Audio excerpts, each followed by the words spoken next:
What happens when a billionaire walks into his own five-star hotel dressed like someone who can't afford a cup of coffee? When Lucas Hale pushed through the brass doors of the Grand Crest that Tuesday afternoon, he looked like exactly the kind of person his own staff had been trained to ignore.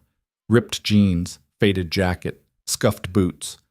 But what he discovered in the next 72 hours would expose a rot so deep it threatened everything he'd built.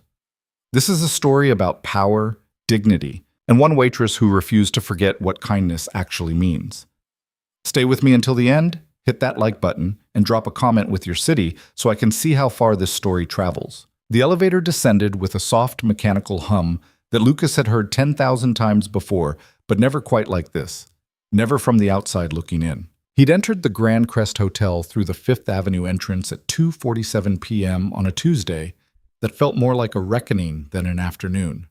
The October air had that particular Manhattan sharpness to it, the kind that cut through expensive wool and cheap denim exactly the same way. Lucas Hale knew that air. He'd walked through it in $1,000 suits, and he'd walked through it in his current outfit. Jeans with an honest-to-God hole in the left knee, a jacket he'd pulled from the back of his closet that still smelled faintly of the construction sites he used to visit, boots that had seen better decades. The doorman hadn't opened the door. That was the first test, and the hotel had already failed it. Lucas pushed through himself, the heavy brass handle cold against his palm, and stepped into the lobby of the crown jewel in his hotel empire.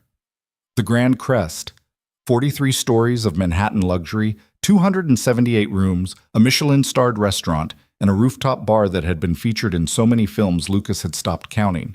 He'd bought the property 8 years ago when it was called the Kensington and hemorrhaging money, gutted it down to the steel bones, and rebuilt it into something that was supposed to mean something: dignity. That had been the word he'd used in every meeting, every design review, every staff training session. "We're not selling rooms," he told his executive team on opening day. "We're selling dignity.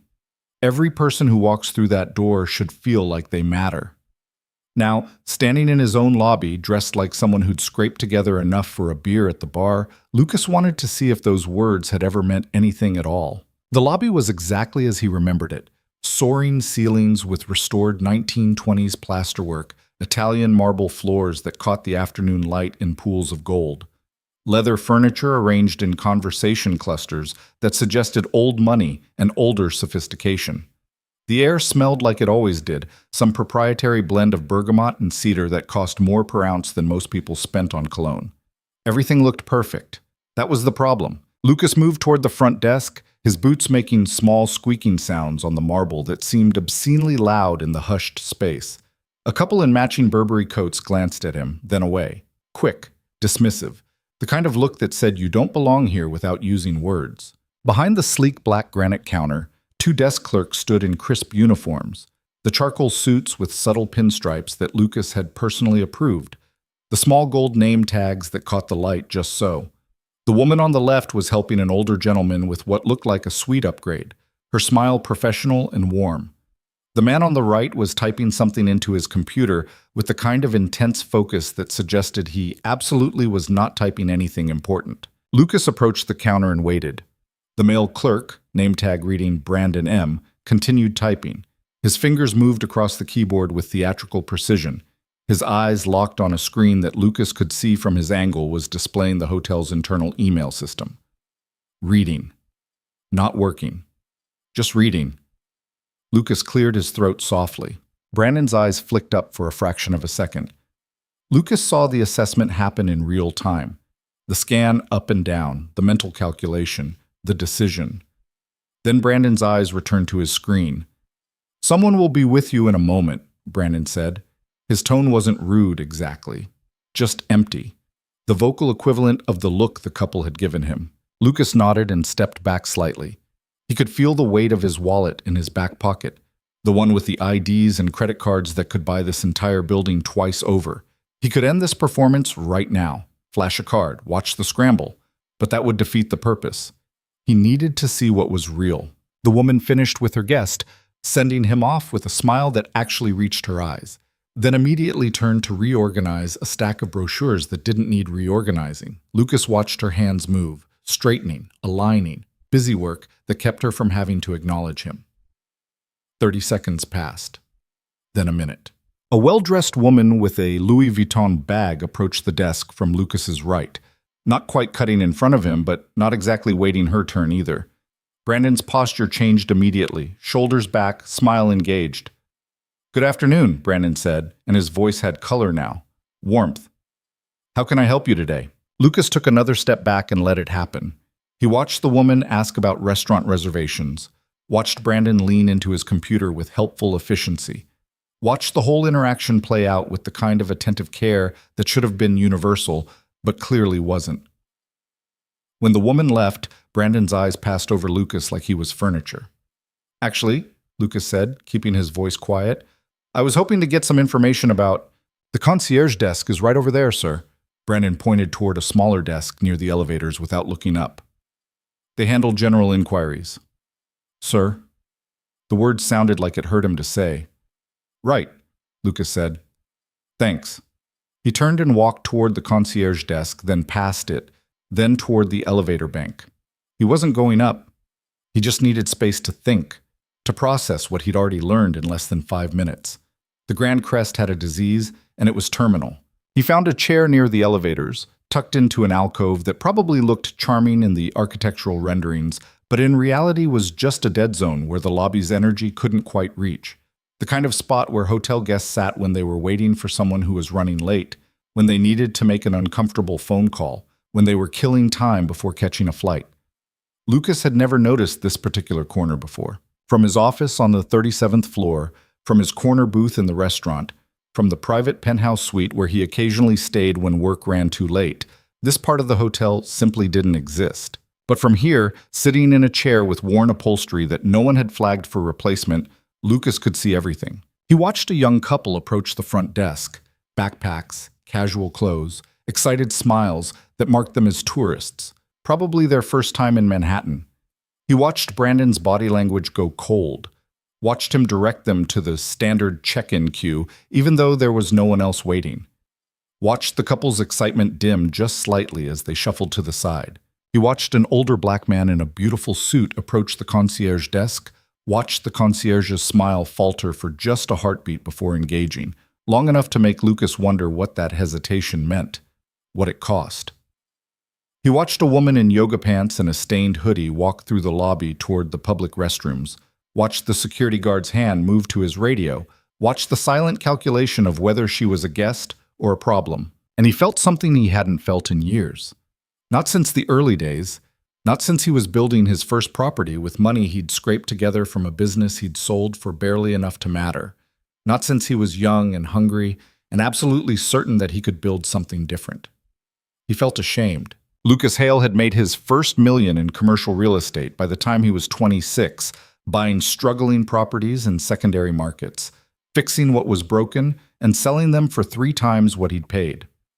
He'd made his first $100 million by 30, expanding into hotel acquisitions with a simple philosophy.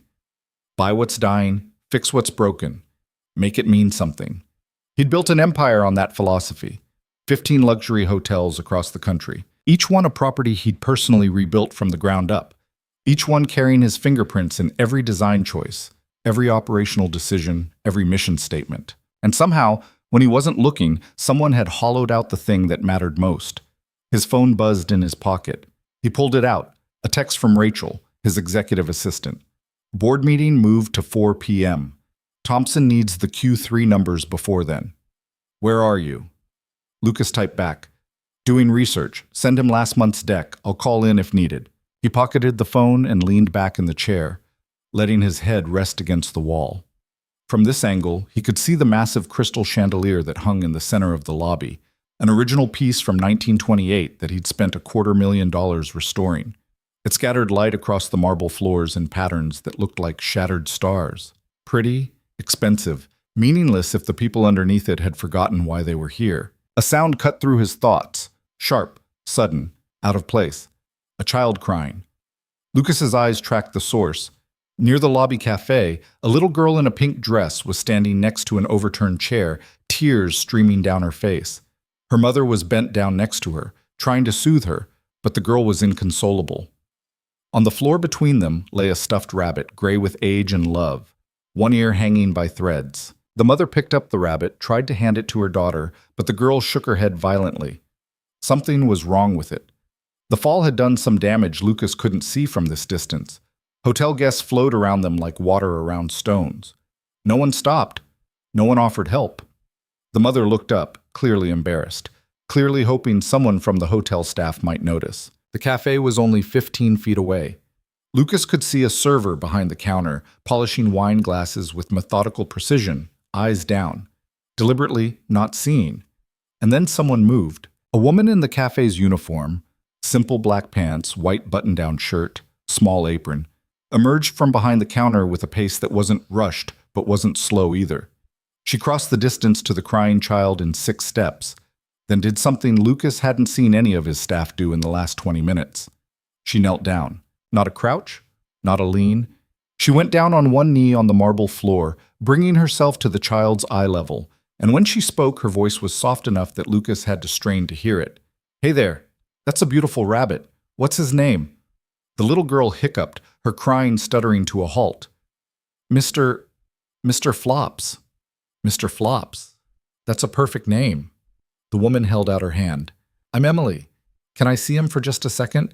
I think I might be able to help." The mother started to say something, probably an apology, probably a dismissal, but Emily glanced up at her with a small smile that somehow communicated both respect and reassurance, and the mother closed her mouth. The little girl handed over the rabbit. Emily examined it with the kind of serious attention usually reserved for important documents, turning it over in her hands, testing the damaged ear gently.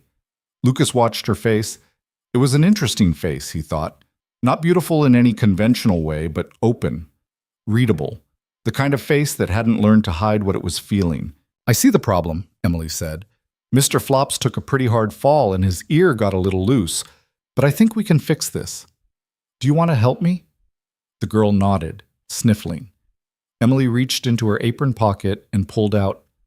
Lucas leaned forward slightly to see a safety pin. Where the hell had she gotten a safety pin? Did the cafe staff just carry sewing supplies? With careful fingers, Emily pinned the loose ear back to the rabbit's head, tucking the pin underneath the fabric where it wouldn't poke. It wasn't a permanent fix. The ear still hung at an odd angle, but it was enough. The rabbit looked wounded but whole. "There," Emily said, handing Mr. Flops back. "He's very brave, but he might need some rest after all that excitement. Think you can take care of him?" The little girl clutched the rabbit to her chest and nodded solemnly. Emily stood up and Lucas saw her wince slightly as her knee straightened, a small tell that suggested she'd been on her feet for hours already. She smiled at the mother. "You folks have a wonderful rest of your day." "Thank you," the mother said, and there was real gratitude in her voice. "That was so kind. No need." Emily's smile widened just a fraction. "That's what we're here for." She walked back to the cafe, and the lobby swallowed her up like she'd never been there at all. The mother and daughter moved toward the elevator bank, crisis averted. The flow of the lobby returned to normal, and Lucas sat very still in his forgotten corner, thinking about safety pins and what they meant. That was when he decided to stay, not for an hour, not for the afternoon.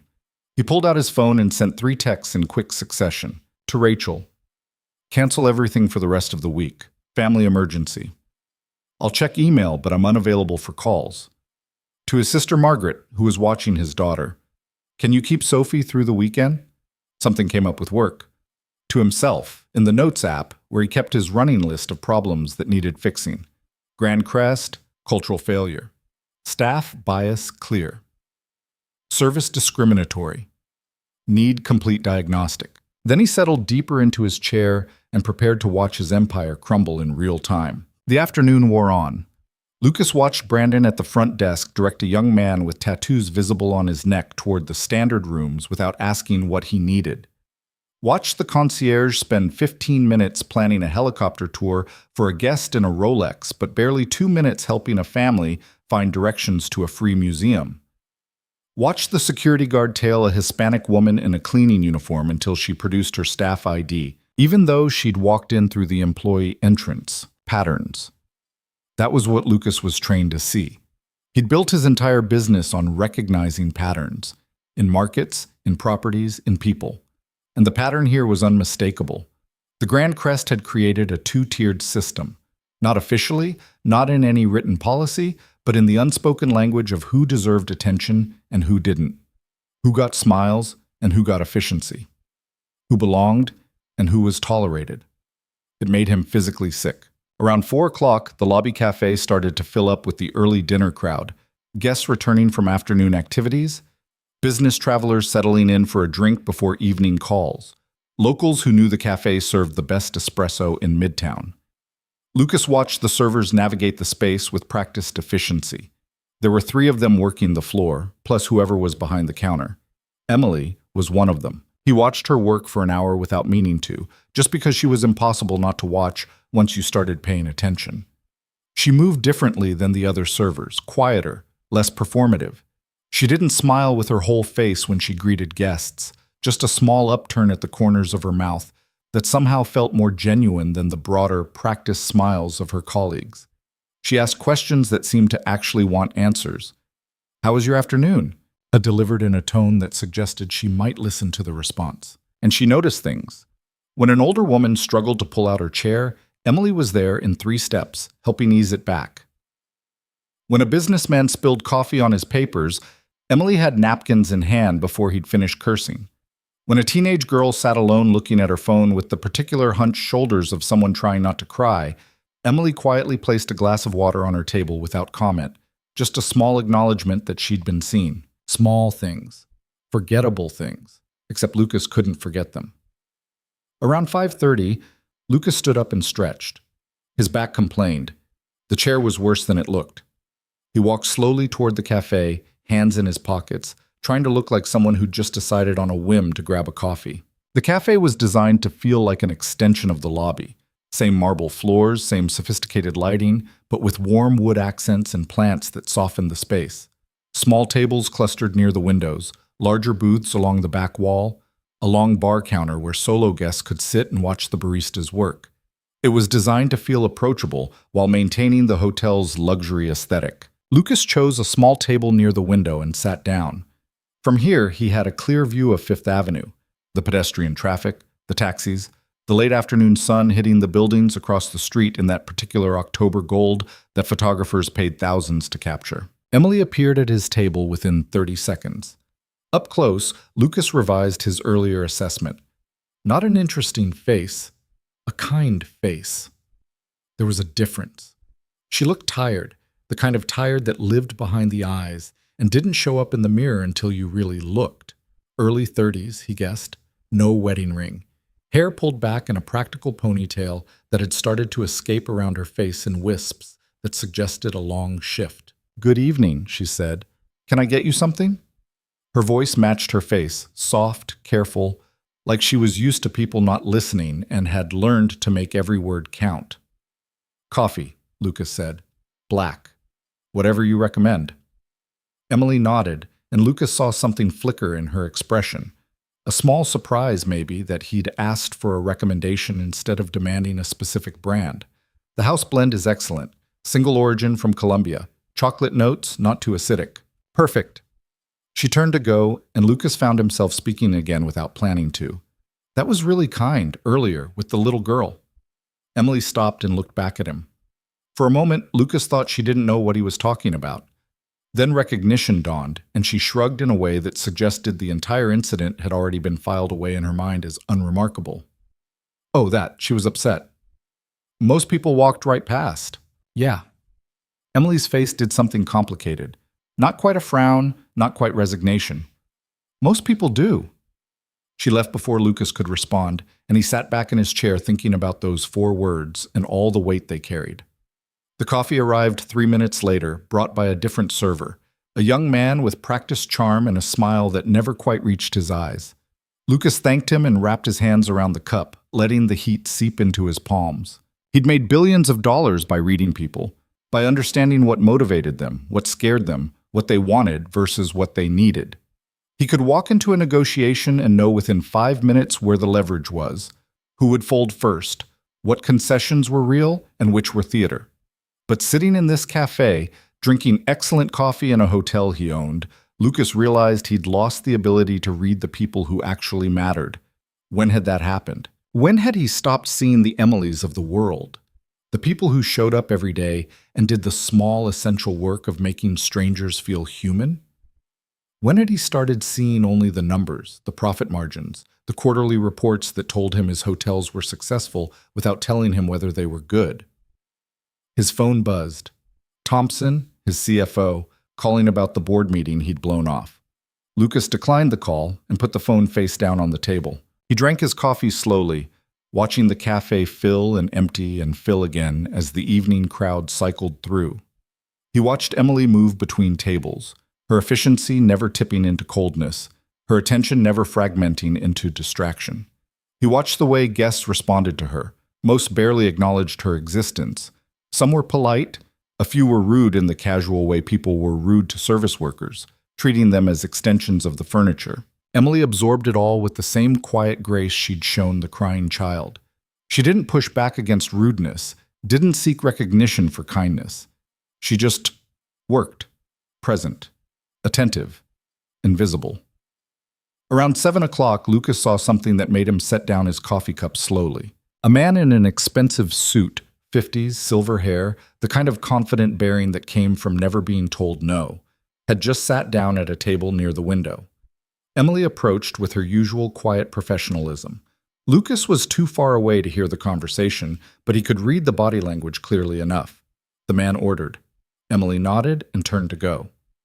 Then the man's hand shot out and grabbed her wrist. Not hard, not violently, just a casual grab, the kind of touch that said, "I'm not done with you yet." Lucas was halfway out of his chair before he realized he was moving. Emily had gone very still. She looked down at the hand on her wrist, then up at the man's face. Her expression was carefully blank, the kind of blank that came from practice, from knowing that any visible reaction would make things worse. The man said something. Emily nodded. He let go of her wrist and waved her away with a dismissive gesture.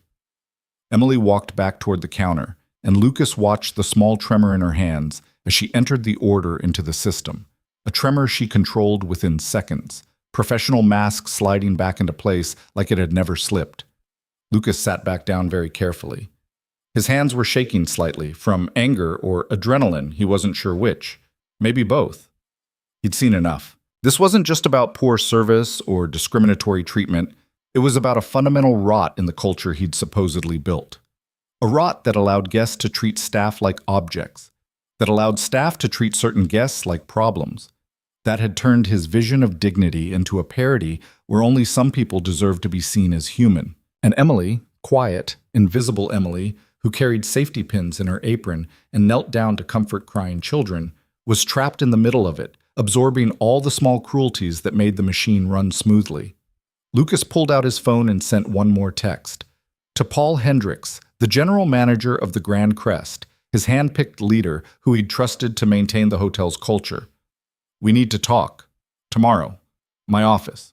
9 a.m., non-negotiable. Then he stood up, left $40 on the table for a $12 coffee, and walked out of the cafe without looking back.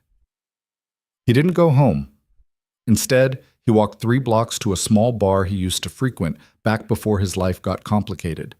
Before the empire, before the divorce, before becoming a single father to a 7-year-old daughter who needed him to be stable and present and whole.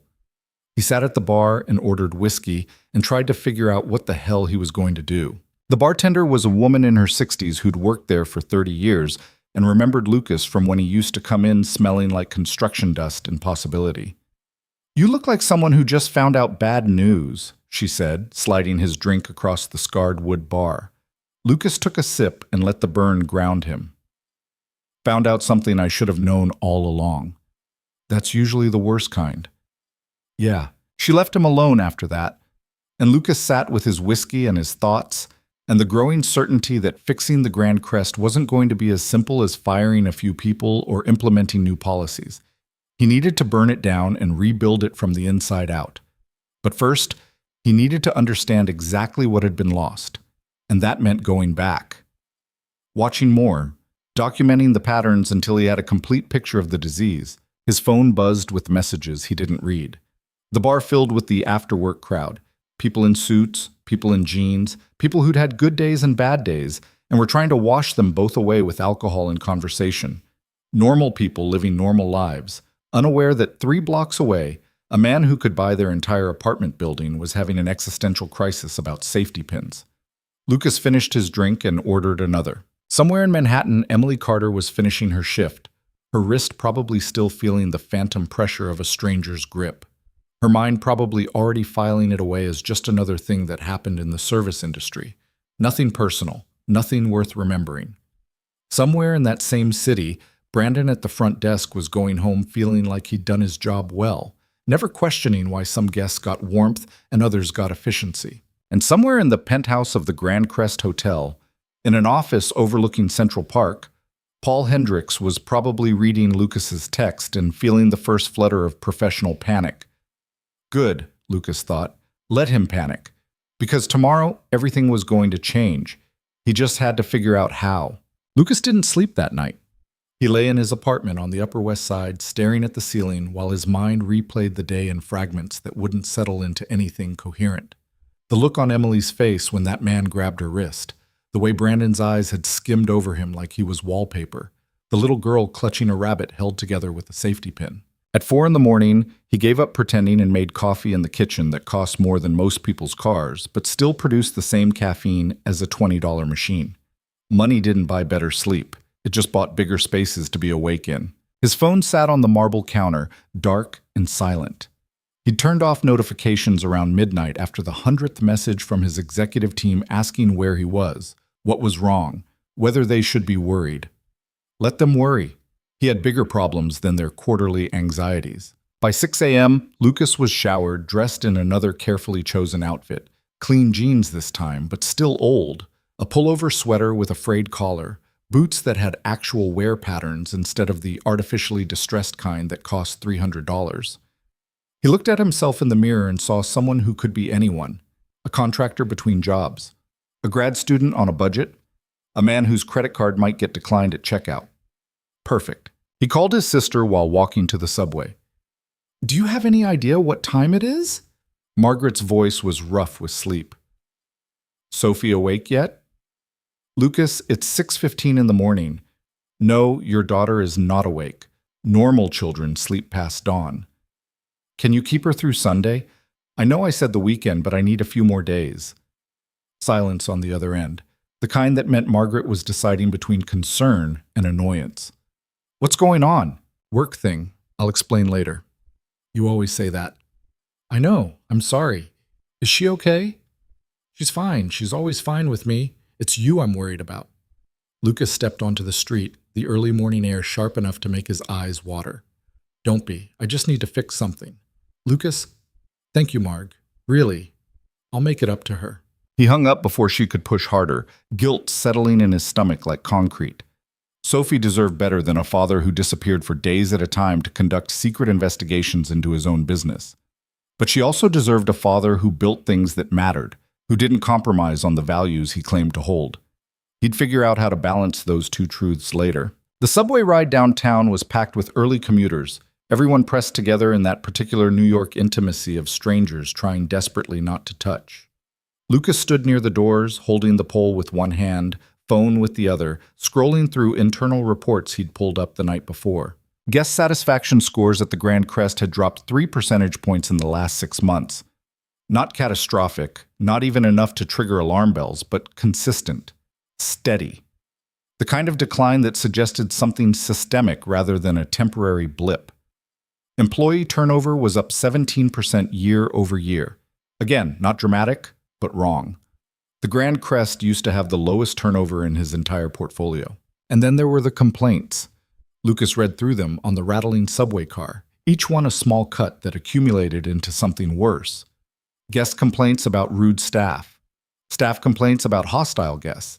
Everyone complaining about everyone else, and no one taking responsibility for the culture that allowed it. He got off at 59th and walked the remaining blocks to the hotel, arriving just after 7 a.m. The morning shift would be starting soon. New faces, new patterns to observe. He wanted to see if yesterday was an anomaly or a symptom. The lobby was quieter at this hour, populated mostly by business travelers grabbing coffee before early meetings and a few bleary-eyed tourists who hadn't adjusted to the time zone yet. Lucas found his spot in the forgotten alcove near the elevators and settled in to watch. The morning front desk clerk was a woman in her 40s named Patricia, according to her name tag. Lucas watched her greet the first guest of the day, a man in running gear who looked like he'd just finished a loop through Central Park. Her smile was genuine, her attention focused. Good start. Then a young woman approached the desk, maybe 25, wearing scrubs under a heavy coat that suggested she'd just finished a night shift somewhere. Nurse, probably. She looked exhausted in that deep bone way that came from taking care of people for 12 hours straight. Patricia's smile thinned. Not much, just a degree or two cooler. Can I help you? I'm checking out of room 847, the young woman said. I just need to settle the bill. ID and credit card, please. The transaction was efficient, professional, and completely devoid of the warmth Patricia had shown the runner. When it was done, the young woman left with a tired thank you that Patricia barely acknowledged. Lucas made a note on his phone, then another as he watched Patricia handle the next 3 guests. Warm to the businessman, efficient to the family with 2 small children, cold to the older man in a maintenance uniform who'd come to ask a question about a room repair. Patterns. Around 8, Lucas moved to the cafe for breakfast. He chose a different table this time, closer to the counter where he could observe the morning service. Emily wasn't working, her shift probably started later, but the morning crew had their own dynamics worth studying. He ordered eggs and toast from a server named Marcus, who had the particular intensity of someone working 2 jobs and running on 4 hours of sleep. The food arrived quickly, perfectly prepared, and Marcus managed to make Lucas feel welcome despite clearly being slammed with orders. Lucas ate slowly and watched the cafe fill with the breakfast rush. Guests getting fueled before meetings, families planning their day, couples reading newspapers in comfortable silence. Normal hotel life, the kind he'd designed his properties to facilitate. Except every 15 minutes or so, something would happen that reminded him nothing was normal. A server would ignore a guest trying to flag them down, then immediately appear when someone in business attire raised a hand. The host would seat a well-dressed couple at a window table while directing a pair of backpackers to a spot near the kitchen despite the entire cafe being half empty. Small choices. Constant choices. Each one sending a message about who mattered. By 9 a.m., Lucas was back in the lobby, watching the morning chaos of checkouts and late arrivals. The hotel was hitting its rhythm now, staff moving with practiced efficiency through the carefully choreographed dance of luxury hospitality. And then he saw Emily. She came through the employee entrance near the back of the lobby, already in uniform, hair pulled back in the same practical ponytail.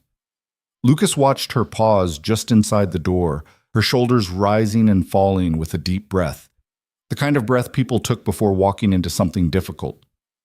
Then she straightened and moved toward the cafe with steady purpose. Lucas gave her 10 minutes to settle into her shift before following. The lunch prep was already underway when he entered, the cafe transforming from breakfast service to midday dining with the kind of seamless transition that looked effortless but required serious coordination. Emily was setting up her section, checking salt shakers, folding napkins into the precise triangles the hotel standard required. Lucas took a table in her section and waited. She appeared within a minute, that same quiet presence he'd noticed yesterday.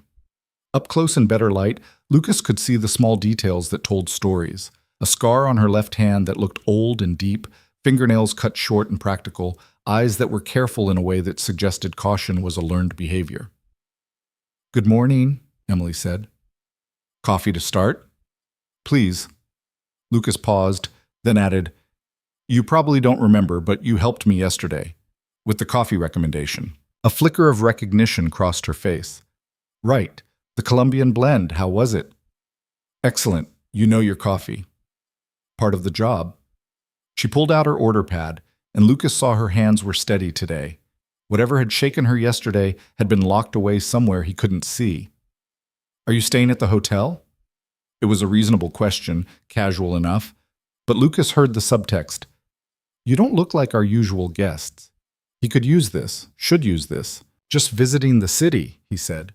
"Someone recommended the cafe, said the service was exceptional." Something shifted in Emily's expression, not quite surprised, but close, like she was trying to figure out if he was making fun of her. "Well, whoever they are, I hope we live up to it. What can I get you?" Lucas ordered a sandwich he didn't want and watched Emily write it down with careful precision, each letter formed completely, nothing rushed. When she left, He pulled out his laptop and pretended to work while actually watching the cafe dynamics unfold. Emily moved through her section with the same quiet efficiency he'd noticed before. She didn't try to upsell, didn't perform friendliness, just provided steady, attentive service that somehow felt more genuine than the theatrical warmth of some other servers. She asked questions that seemed to actually want answers. She noticed when water glasses were empty before guests had to ask.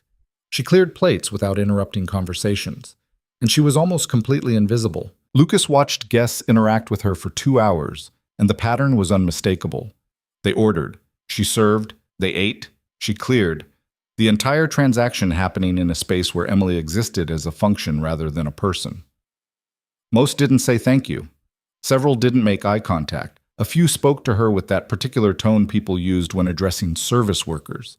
Not quite rude, but stripped of the social niceties they'd use with equals. Emily absorbed it all without visible reaction. Professional armor firmly in place. Around 1 p.m., Lucas saw her take a break, slipping out the cafe's back entrance toward the employee area. He waited 5 minutes, then followed. The employee corridor was a different world from the guest spaces. Fluorescent lights instead of chandeliers, linoleum instead of marble. The harsh functionality of a space designed for efficiency rather than experience. Lucas had been down here before during construction, but never during operating hours. Never when it was filled with the people who made his hotel run. He found Emily in a small break room, sitting alone at a table with a sandwich that looked like she'd brought it from home. She was staring at her phone with an expression that made Lucas hesitate in the doorway. She looked up, and surprise registered on her face. "Oh, can I help you?" Guests aren't usually... "Sorry," Lucas said quickly. "I was looking for a restroom and got turned around. Guest restrooms are back in the lobby, through the main corridor." She pointed, then seemed to realize he was still standing there. "Are you lost?" "Probably." Lucas took a chance. "Mind if I ask you something?" Emily's eyes narrowed slightly, and Lucas saw her posture shift. Not defensive, exactly, but wary. The look of someone who'd learned to be careful around strangers. "What kind of something?" "How long have you worked here?" 2 years. Why?" "Do you like it?" The question seemed to catch her off guard. She set down her sandwich and studied him with new attention, trying to figure out what he wanted. "That's a weird thing to ask." "I know. I'm sorry. I'm a consultant." The lie came easily, smooth as practice. "I'm doing research on hospitality industry satisfaction, employee experience, guest experience, how they intersect. Would you be willing to talk to me for a few minutes? I can pay you for your time." "I don't have much time. My break ends in 10 minutes. 10 minutes is fine." Emily looked at him for a long moment, weighing something Lucas couldn't read. Then she shrugged. "Okay, but I can't tell you anything confidential about hotel operations." "I'm not asking for confidential information, just your experience." Lucas pulled out the chair across from her. "So, do you like working here?" "It's a job." "That's not an answer." "Sure it is." Emily picked up her sandwich, took a bite, chewed thoughtfully. "It's a job. It pays okay. The benefits are decent. I show up, I do my work, I go home. That's what a job is." "But do you like it?" She set the sandwich down again and leaned back in her chair, arms crossed. "Why does it matter?" "Because happy employees provide better service. Better service means better guest experiences. Better guest experiences mean better business. It's all connected." That sounds like something from a corporate training manual. Lucas smiled despite himself. "It probably is, but that doesn't make it wrong." Emily was quiet for a moment, and Lucas could see her deciding how honest to be with a stranger who claimed to be a consultant but was asking questions that felt personal. Finally, she spoke. "I used to like it more. When I first started, the hotel felt different then, like everyone was trying to make something good. Now it feels like everyone's just trying to get through their shift without anything going wrong." "What changed?" "I don't know. Little things, I guess. The manager used to know everyone's names, used to check in with us about how we were doing. Now he mostly just sends emails about efficiency metrics. We used to have staff meetings where people could actually talk about problems. Now we just get lectured about maintaining standards." She paused. "I sound like I'm complaining. You sound like you're being honest." "Well, honesty doesn't pay the rent." Emily glanced at the clock on the wall. "I should get back." "One more question," Lucas said. Yesterday, I saw you help a little girl who'd dropped her toy. You had a safety pin in your apron. Why do you carry a safety pin? Emily blinked, surprised by the shift. You noticed that? I notice a lot of things. It's just practical. People need things sometimes. Safety pins, Band-Aids, aspirin. I keep a little kit in my apron. Never know when it'll come in handy. Your job description probably doesn't include keeping a first aid kit in your pocket. No, Emily said slowly, but my job is to take care of guests, and sometimes taking care of people means having a safety pin when a kid's toy breaks. The job description doesn't cover everything that matters. Lucas felt something shift in his chest. Recognition, maybe, or vindication. This was it. This was what he'd built the Grand Crest to be. Not the marble floors or the crystal chandeliers or the Michelin-starred restaurant. This. Someone who understood that hospitality was about seeing people and responding to what they needed, even when no one was watching, even when it wasn't in the manual. Thank you, he said, for your time. Emily stood, brushing crumbs off her apron. Can I ask you something now? Sure. Are you actually a consultant? Lucas met her eyes and saw that she'd already figured out the answer. Not the full truth, she didn't know who he was, but she knew he wasn't what he claimed. Why do you ask? Because consultants usually have clipboards and ask questions that sound like they came from a script. You're asking questions like you're trying to figure something out, like it's personal. Smart. She was smarter than people probably gave her credit for. What if I said, I'm trying to understand how things really work, not how they're supposed to work? Then I'd say you're in the right place, because there's a pretty big gap between those two things around here. She moved toward the door, then paused. If you really want to understand how things work, don't just watch during the day shift. Come back on a Friday night when we're slammed and the guests have been drinking. That's when you see what people are actually made of. She left before Lucas could respond. He sat in the empty break room for another minute, thinking about safety pins and what they revealed about character. Then he pulled out his phone and typed a note to himself. Friday night. See what breaks when the pressure increases. The rest of Wednesday passed in careful observation. Lucas moved through the hotel like a ghost, occupying the spaces between attention, watching the machine operate. He saw the good. Staff members who genuinely cared, guests who treated everyone with respect, moments of real connection that reminded him why he'd wanted to build hotels in the first place. But he also saw the rot spreading deeper than he'd thought. He saw the housekeeping supervisor berate a maid in the hallway for taking too long on a room, using a tone that made Lucas's hands clench. He saw the concierge steer wealthy guests toward expensive restaurant partners that probably paid kickbacks while directing budget-conscious families to chains. He saw a maintenance worker get yelled at by a guest for fixing a toilet too loudly and watched none of the nearby staff intervene. By Thursday morning, Lucas had filled 30 pages of notes on his phone. Incidents, patterns, names, a complete diagnostic of everything that had gone wrong with his hotel's culture. At 9 a.m., he walked into the Grand Crest's administrative offices on the 3rd floor, a space guests never saw. All practical furniture and harsh lighting and the ambient hum of people doing paperwork. He took the elevator up, nodded at the receptionist who didn't recognize him in his street clothes, and walked straight into Paul Hendricks' office without knocking. Paul was on the phone, his back to the door, looking out over Central Park while talking to someone about linen suppliers. He spun around when he heard the door, his face cycling through confusion and recognition and panic in rapid succession. I'll call you back, Paul said into the phone, then hung up and stood. Lucas, I didn't realize you were coming in today. I thought we were meeting yesterday. Plans changed. Lucas closed the door behind him and stayed standing. How long have you been general manager here, Paul? 4 years. You know that. And in those 4 years, what have you done to maintain the culture we established when we opened? Paul's confusion deepened. I don't understand the question. We maintain all standards. Our scores don't tell you anything real. They tell you what people are willing to put in a survey. I'm asking about culture, the actual day-to-day experience of working here and being a guest here. Lucas, what's going on? Your assistant said this was urgent, but she wouldn't tell me. I spent the last 3 days in this hotel undercover, dressed like a regular person, watching how staff treats guests, how guests treat staff, how everyone treats each other when they think no one important is paying attention. The color drained from Paul's face. You what? I sat in the lobby. I ate in the cafe. I watched your front desk turn away people based on how they looked. I watched servers get grabbed by guests and no one did anything about it. I watched this entire operation function on a two-tiered system where only certain people get treated like they matter. That's not... We don't... Paul was floundering now, his professional composure cracking. If there were incidents, we have procedures, complaint systems. You should have come to me. I'm coming to you now, and I'm telling you that your procedures aren't working. Your complaint systems aren't working. Because the problem isn't individual incidents. It's the entire culture you've built here. Paul's face flushed red. That's not fair. I've done everything you asked. I've maintained standards, kept costs down, improved efficiency. You've optimized for the wrong things.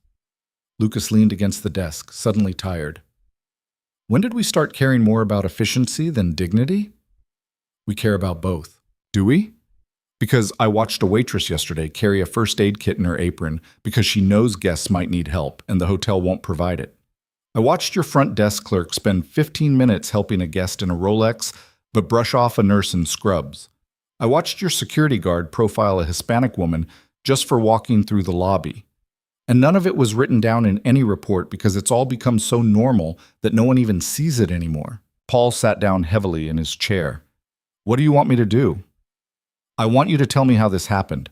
I want you to explain to me how a hotel I built on the principle that every person deserves dignity turned into a place where dignity is reserved for people who can afford it.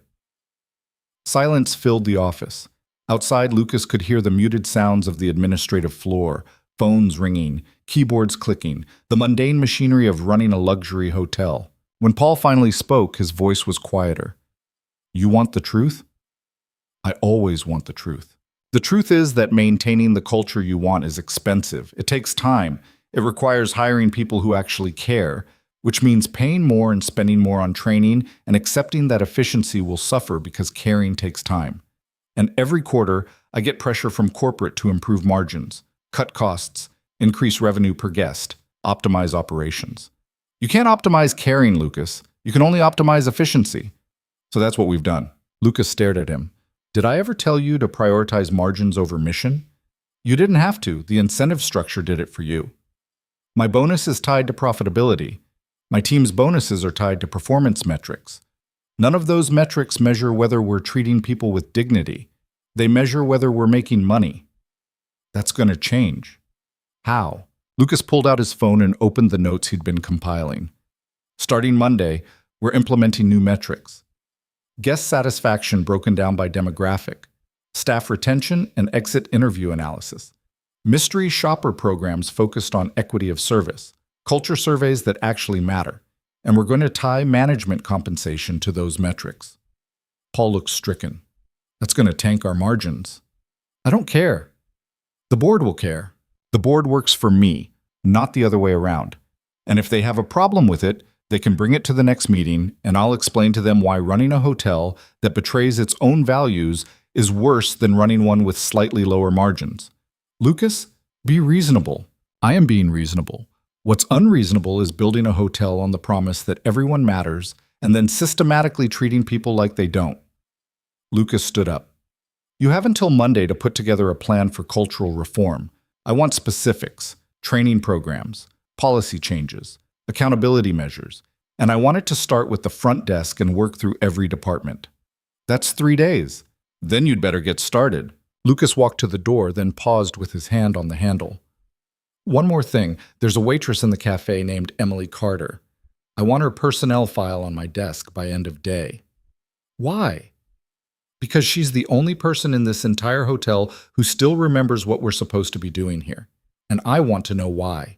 He left before Paul could respond, taking the elevator back down to the lobby with his heart pounding. That had been harder than he'd expected. Paul wasn't a bad person. He was just a person who'd been optimizing for the wrong things because the system had told him those were the right things to optimize for.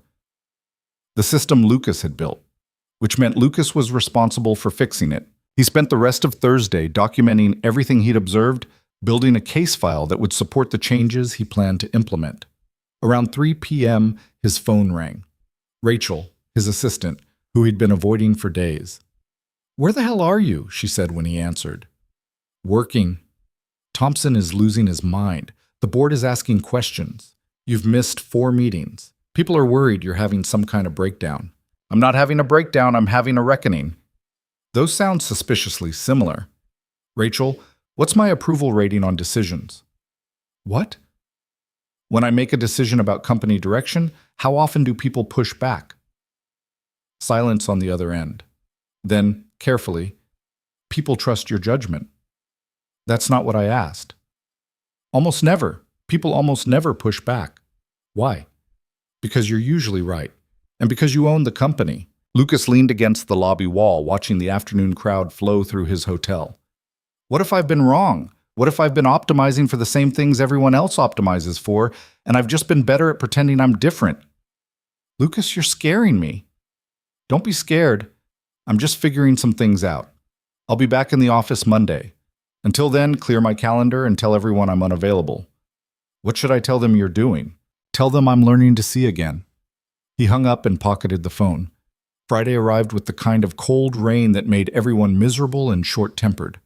Lucas showed up at the hotel at 5 p.m., ready to watch the evening shift that Emily had recommended. The lobby was already busier than usual. Weekend guests arriving early, business travelers trying to beat the weather, everyone dripping water onto the marble floors and dragging in the stress of a long week. Lucas found a seat at the bar in the lobby lounge, ordered water, and watched the chaos unfold. Emily had been right. This was when you saw what people were made of. The Friday evening crowd brought a different energy to the Grand Crest, something Lucas felt the moment he settled onto his bar stool. The rain had turned the streets into a mess of umbrellas and splashing taxis, and people arrived shaking off water and whatever patience they'd started the day with. By 6 p.m., the lobby was packed with bodies and noise, and the particular tension that came from too many people wanting too many things at once. Lucas nursed his water and watched it all unfold. The front desk was slammed. 3 clerks working simultaneously, a line snaking back toward the elevators, guests checking their watches and muttering to companions about dinner reservations they were going to miss. Brandon was there again, moving with efficient precision that looked impressive until you noticed he was only that efficient with certain guests. The woman in the Chanel suit got his full attention. The family with kids got shuffled to Patricia, who looked like she'd rather be anywhere else. The young couple speaking Spanish to each other got directed to use the automated kiosk. Small choices. Constant erosion. Lucas made notes on his phone, trying to capture the patterns without being obvious about it. A man 2 seats down at the bar kept glancing at him, probably wondering why someone was sitting at a hotel bar drinking water and typing on their phone like they were working. Lucas ignored him. Around 6:30, the cafe doors opened and Emily emerged for the evening shift. Lucas hadn't been sure she'd be working tonight. Schedules rotated, and he'd been half prepared to spend the evening watching other servers just to see if the problems were universal or specific. But there she was, already looking tired in that way that said she'd probably worked the day shift too and was pulling a double. That shouldn't be happening. His hotels had policies against consecutive shifts without adequate rest periods, but policies only mattered if someone enforced them. Lucas waited until she'd settled into her station before moving from the bar to the cafe. The hostess, a young man with styled hair and a smile that looked expensive, gave him the same assessing look he'd gotten all week, then gestured vaguely toward the back section. "We're quite busy tonight, sir. It might be a wait for a table." "I'll wait," Lucas said. The hostess's smile thinned. "Of course. Name?" "Not necessary. I'll stand." He found a spot near the entrance where he could watch without being in the way. The cafe was chaos barely contained, every table full, servers weaving between chairs with trays held high, the kitchen doors swinging open and closed with mechanical rhythm. The noise level was intense, conversations and laughter, and the clatter of dishes creating a wall of sound that somehow felt both energetic and overwhelming. Emily was handling a 6-table section in the corner, and Lucas watched her work with growing respect. She moved fast but not frantic, carrying that same quiet efficiency he'd noticed before, even under obvious pressure. When a guest snapped fingers at her from across the room, she finished taking an order from another table before heading over, not ignoring the snap, just refusing to let rudeness dictate her priorities. Lucas saw her stop at a table of businessmen who'd clearly started drinking before they arrived. 4 of them, loud and expansive, taking up more space than they needed. Emily approached with her order pad ready. "Evening, gentlemen. What can I get you?" The man closest to her looked up with the particular smile of someone who thought he was charming. "Well, aren't you pretty? What's your name, sweetheart?" Emily's expression didn't change. "Emily, what would you like to drink?" "I'd like your number, Emily." His friends laughed like he'd said something clever. "The bar has an excellent whiskey selection. Can I recommend the Macallan?" "Come on, don't be like that. We're just being friendly." Lucas's hands clenched around his phone. He was too far away to intervene naturally, but every instinct screamed to walk over there and shut it down. He forced himself to stay still, to watch, to see how the systems he'd built actually functioned when tested. Emily's voice stayed level. "The Macallan, then? Or would you prefer to see the full drink menu?" "Jesus, she's no fun." The man waved dismissively. "4 whiskeys, whatever's expensive. We're celebrating." Emily wrote it down and left without another word, her posture straight and controlled. Lucas watched her walk to the bar and saw her hands shake slightly as she entered the order. Just a tremor, quickly controlled. Professional armor back in place. But armor shouldn't be necessary for doing your job. Lucas made a note, then another as he watched similar interactions play out across the cafe. Servers being treated like entertainment instead of professionals. Guests making demands with the expectation of immediate compliance.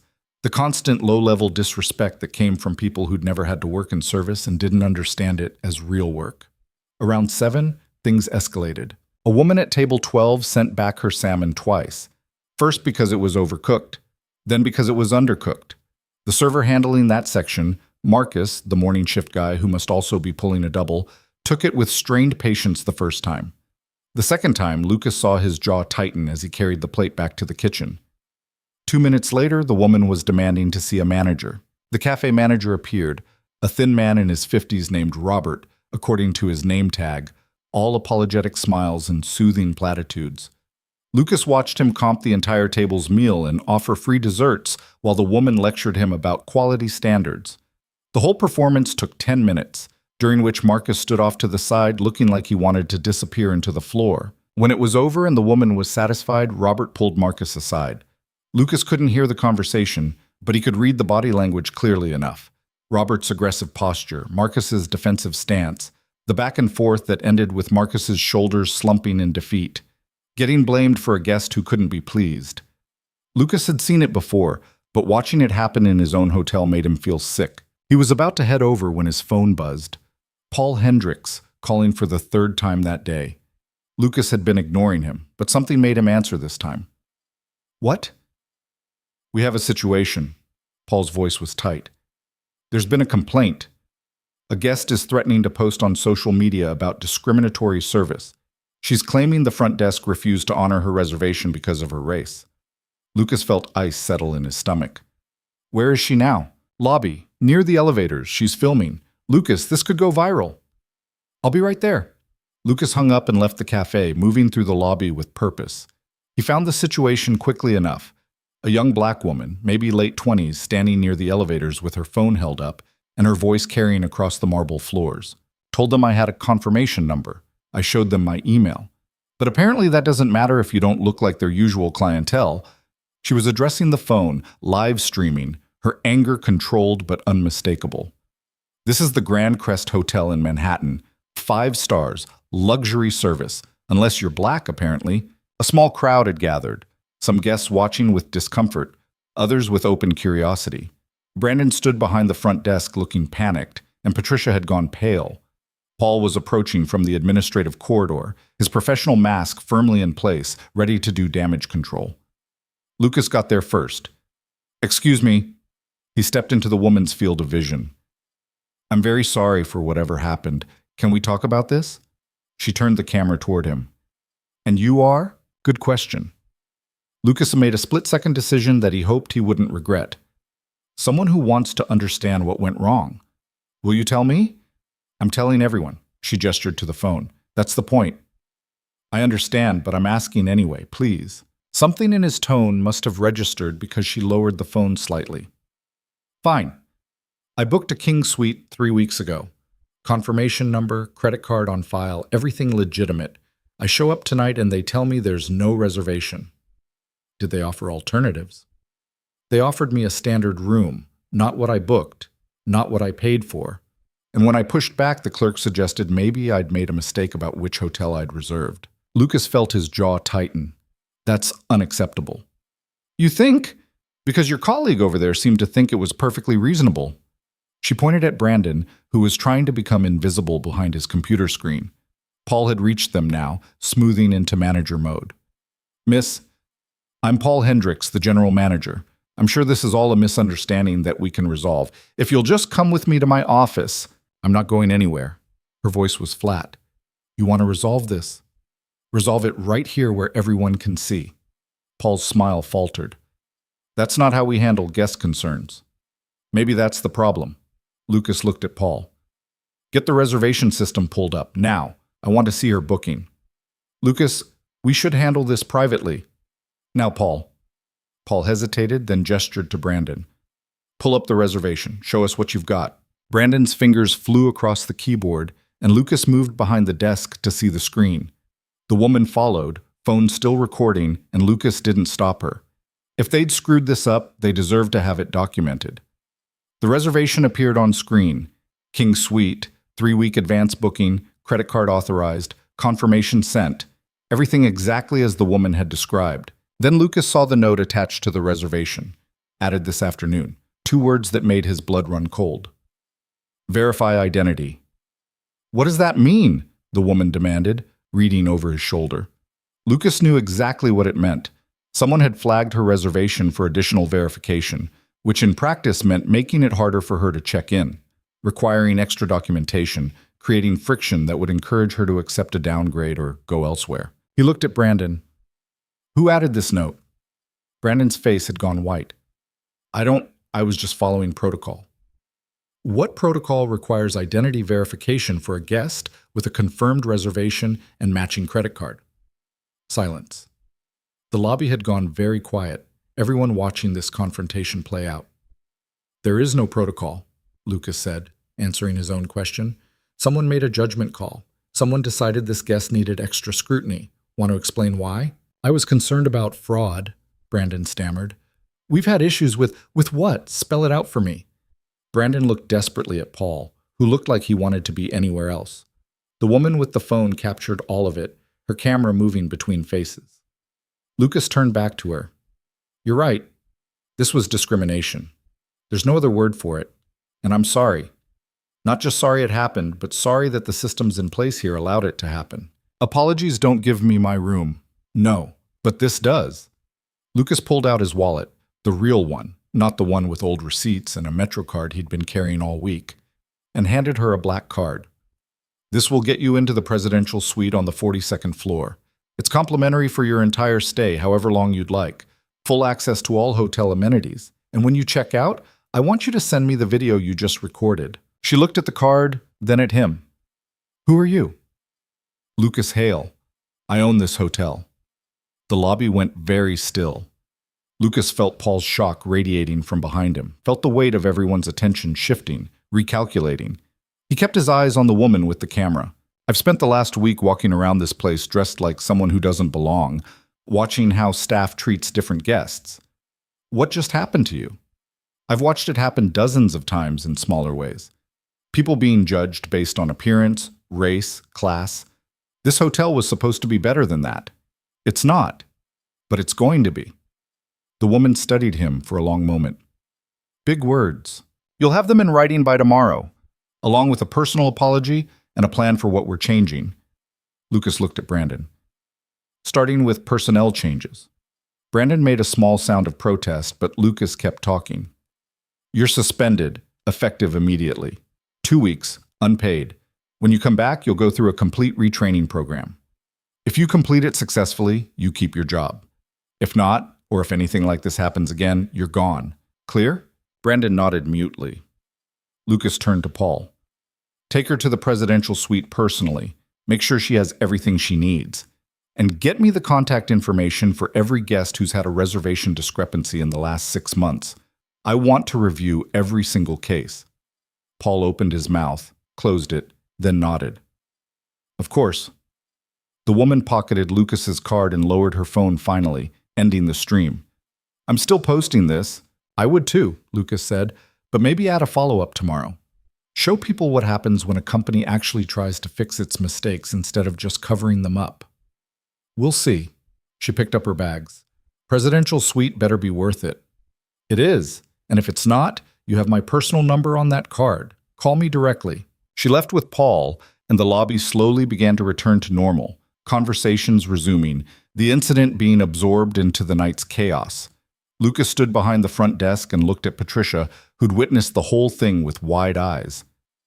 "You're in charge of the desk for the rest of the night," he told her.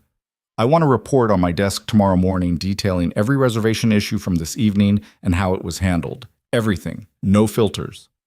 "Yes, sir." Lucas stepped out from behind the desk and found himself face to face with a dozen guests who'd watched the confrontation. Some looked approving. Some looked uncomfortable. One older man in an expensive suit looked actively hostile. "That was quite a performance," the man said. "But surely you could have handled that more discreetly, making a scene in the lobby, embarrassing your staff in front of guests." "My staff embarrassed themselves," Lucas said. "I just made sure it didn't get swept under the rug like it probably has been for months." "Still, there are ways to handle these things." "Yeah, and the quiet ways haven't been working." Lucas was done with this conversation. He turned and walked toward the cafe, leaving the man sputtering behind him. His heart was pounding, adrenaline making his hands shake slightly. That had been risky. Revealing himself, confronting Brandon publicly, making promises he'd now have to keep. But it had also been necessary. Sometimes you had to crack the facade to fix what was underneath. The cafe was still chaotic when he returned, though the energy had shifted. Word was spreading. Lucas could see it in the way staff members were whispering, the way eyes tracked him as he moved through the space. The owner was here. The owner had just fired someone in the lobby. The owner was apparently losing his mind. Let them think that. Better than thinking everything was fine. Lucas found Emily at the bar, picking up drinks for her section.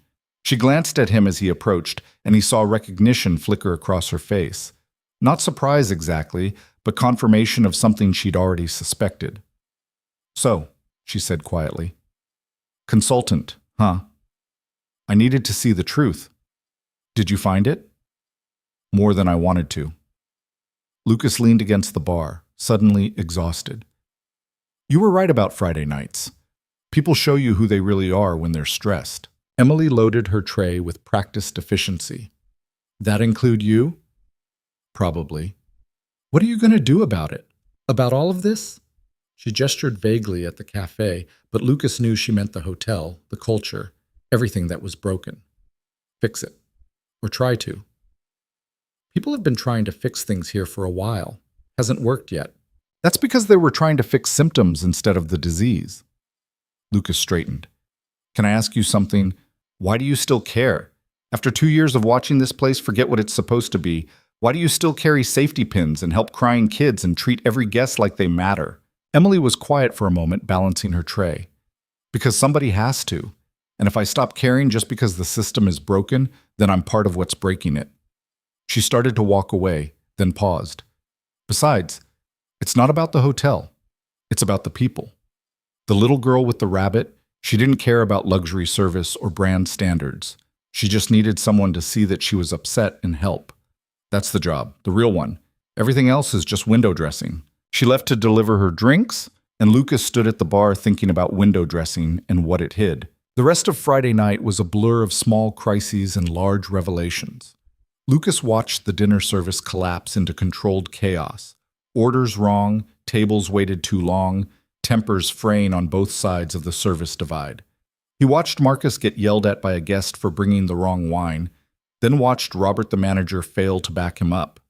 He watched a couple get charged for drinks they didn't order and have to fight with the bartender to get it corrected. He watched the kitchen doors swing open to reveal stressed cooks working in conditions that probably violated safety codes. And through it all, he watched Emily maintain her quiet competence, somehow managing to keep her section running smoothly while chaos bloomed around her. She didn't cut corners, didn't let stress make her careless, just kept showing up for each table with the same attention she'd given the first. By 10 p.m., Lucas couldn't watch anymore. He paid his tab and headed for the lobby, planning to leave and come back tomorrow to continue his investigation. But as he passed the front desk, he overheard a conversation that stopped him cold. Patricia was checking in a guest. An elderly woman with two large suitcases and an air of exhaustion that suggested a long journey. The woman was explaining something about her reservation, but Patricia kept interrupting. Ma'am, I understand, but without a credit card, I can't complete your check-in. It's hotel policy. I have cash. I can pay for the entire stay right now. We require a credit card on file for incidentals. I don't have a credit card. I have cash. Patricia's smile was strained. Then I'm afraid I can't help you. Perhaps you could try another hotel? The woman's shoulders slumped. I've been traveling for 14 hours. This is where my daughter booked my room. Please. I just need to sleep. I'm sorry, but policy is policy. Lucas stepped forward. What's the problem? Patricia looked up, clearly not thrilled to have the owner watching her handle this. No credit card. I was just explaining that we can't make an exception. Sir? Make an exception. Take her cash as a deposit. Give her the room. But the policy states, I wrote the policy. I can change it. Give her the room. Patricia's mouth compressed into a thin line, but she turned back to her computer and started processing the check-in. The elderly woman looked at Lucas with gratitude that made him feel simultaneously good and terrible. Good that he'd helped, terrible that help had been necessary in the first place. Thank you, the woman said softly. I'm sorry you had to ask, Lucas replied. He watched Patricia complete the check-in with barely concealed irritation, then hand over the room keys with a smile that looked painful. When the woman left, Lucas stayed at the desk. That policy exists to protect against fraud, Patricia said defensively. I was following procedure. The procedure is there to serve guests, not block them. Use judgment. That woman clearly wasn't trying to defraud us. How was I supposed to know that? By looking at her, by listening to her, by remembering that the point of this place is to help people, not create obstacles. Lucas rubbed his eyes. How long have you worked here? 3 years. And in those 3 years, how many times have you made an exception to policy because it was the right thing to do? Patricia was quiet. That's what I thought. Lucas turned to go, then looked back. Starting Monday, things are changing. You can either change with them or find somewhere else to work where following rules matters more than helping people. Your choice. He left her staring after him and finally headed for the exit. The rain had stopped, but the streets were still wet, reflecting the city lights in shimmering pools. Lucas stood on the sidewalk and breathed in the cold October air, letting it clear his head. His phone was buzzing nonstop now, messages from Paul, from Rachel, from board members who'd somehow already heard about the lobby incident. He ignored all of them. Tomorrow was Saturday. He'd give himself the weekend to finalize his plan. Then Monday, he'd start implementing changes. Real changes. Not the superficial kind that looked good in press releases but didn't alter the fundamental culture. He needed to rebuild the entire operational framework. New training programs focused on dignity and equity. New metrics that measured cultural health, not just financial performance. New accountability structures that rewarded people like Emily who understood what hospitality actually meant. It was going to be expensive, disruptive. Some people would fight it. Some would quit rather than adapt. The board would push back on anything that threatened quarterly returns. Lucas didn't care. He'd spent a week watching his dream curdle into something ugly, and he was done pretending the numbers told the whole story. Sometimes you had to burn down what you'd built and start over, even if it hurt, even if it cost you, especially then. He pulled out his phone and opened his notes app, starting a new document titled Grand Crest Cultural Reconstruction. Then he started typing, capturing everything he'd learned, every change that needed to happen, every system that needed to be torn down and rebuilt. He was still typing when his phone rang with an unfamiliar number. He almost didn't answer, but something made him pick up. Mr. Hale? A woman's voice, uncertain. Speaking. This is Vanessa Chen. You gave me your card earlier. The presidential suite situation? Of course. Is everything all right with the room? The room is incredible. That's not why I'm calling. She paused. I wanted to say thank you, not just for the room, but for actually listening, for not making excuses or hiding behind corporate speak. You didn't have to do that. Yes, I did. It should have never happened in the first place. But it did. And you didn't pretend it didn't. Didn't try to make it my problem to solve quietly. That matters. Another pause. I work in hospitality too. Operations management for a hotel group in Chicago. What I saw tonight, what you did in that lobby, that took guts. Most owners would have smoothed it over privately and hoped the video disappeared. Lucas leaned against the wet brick wall of a closed storefront. Did you post it? Not yet. I wanted to see if you meant what you said about following up tomorrow. I meant it. Then I'll wait. And if you actually follow through, I'll post that instead. Show people what accountability looks like. They talked for another 10 minutes, Vanessa sharing her own experiences with discrimination in luxury hotels, Lucas taking notes on ideas she had for structural changes. When they hung up, Lucas felt something he hadn't felt in days. Hope. Not the easy kind that came from ignoring problems. The hard kind that came from facing them head-on and believing you could do better. He walked home through the quiet streets, his mind already working through implementation timelines, budget allocations, the dozens of details that would turn intentions into reality. By the time he reached his building, he had the skeleton of a plan that might actually work. His apartment felt too big and too quiet when he let himself in. The cleaning service had been through, leaving everything spotless and impersonal. Lucas dropped his keys on the counter and thought about his daughter, probably asleep at Margaret's house, probably wondering where her dad was and why work always seemed more important than she did. He'd make it up to her. Somehow. When this was done and the hotel was fixed and he could breathe again without feeling like he was maintaining a lie. But first, he had to finish what he'd started. Lucas opened his laptop and worked until 3 a.m, building the framework for everything that needed to change. Training programs, policy revisions, compensation restructuring, guest feedback systems that actually mattered, staff support mechanisms, cultural audits, accountability measures. And at the center of it all, a simple principle that he wrote in bold at the top of the document. Every person who walks through our doors matters. No exceptions, no qualifications, no sliding scale based on appearance or wealth or race. Just dignity. For everyone. It sounded simple. It was going to be hell to implement. Lucas saved the document and closed his laptop, his eyes gritty with exhaustion. He'd sleep for a few hours, then spend Saturday refining the plan, then Sunday getting ready for Monday's reckoning. But before he slept, he sent one more email. To HR, with a subject line that read, Priority Request. The body of the email was brief. I need the complete personnel file for Emily Carter, cafe server at the Grand Crest.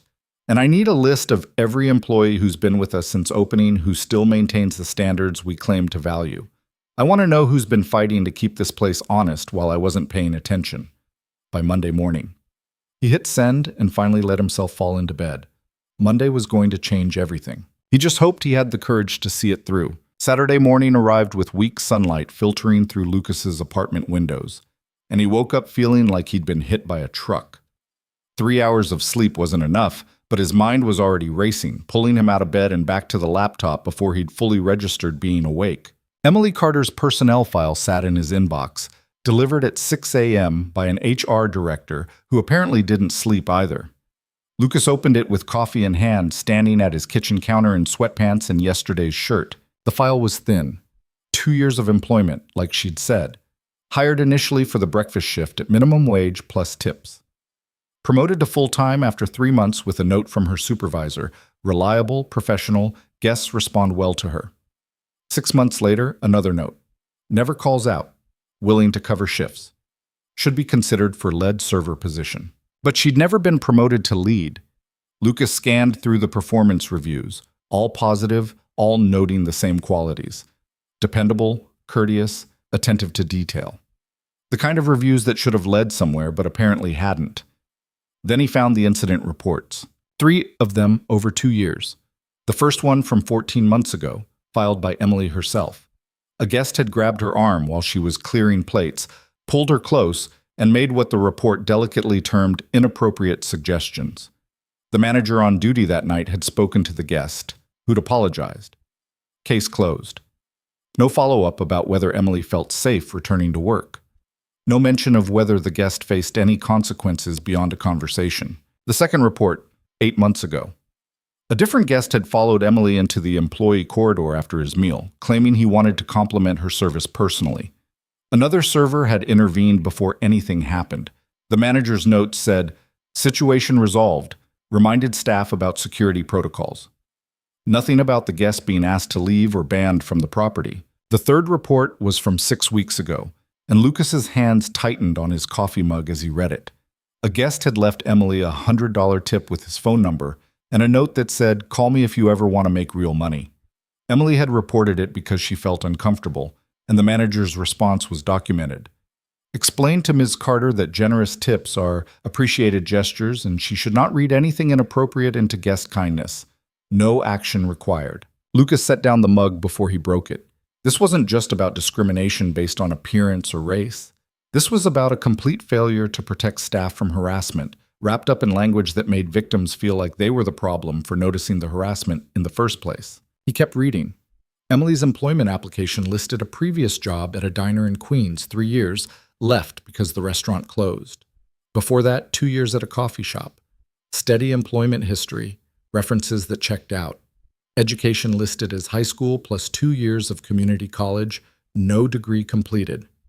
A note in her own handwriting on the application under, "Why do you want to work here?" That said simply, "I'm good at taking care of people and I want to work somewhere that values that." Lucas felt something crack in his chest.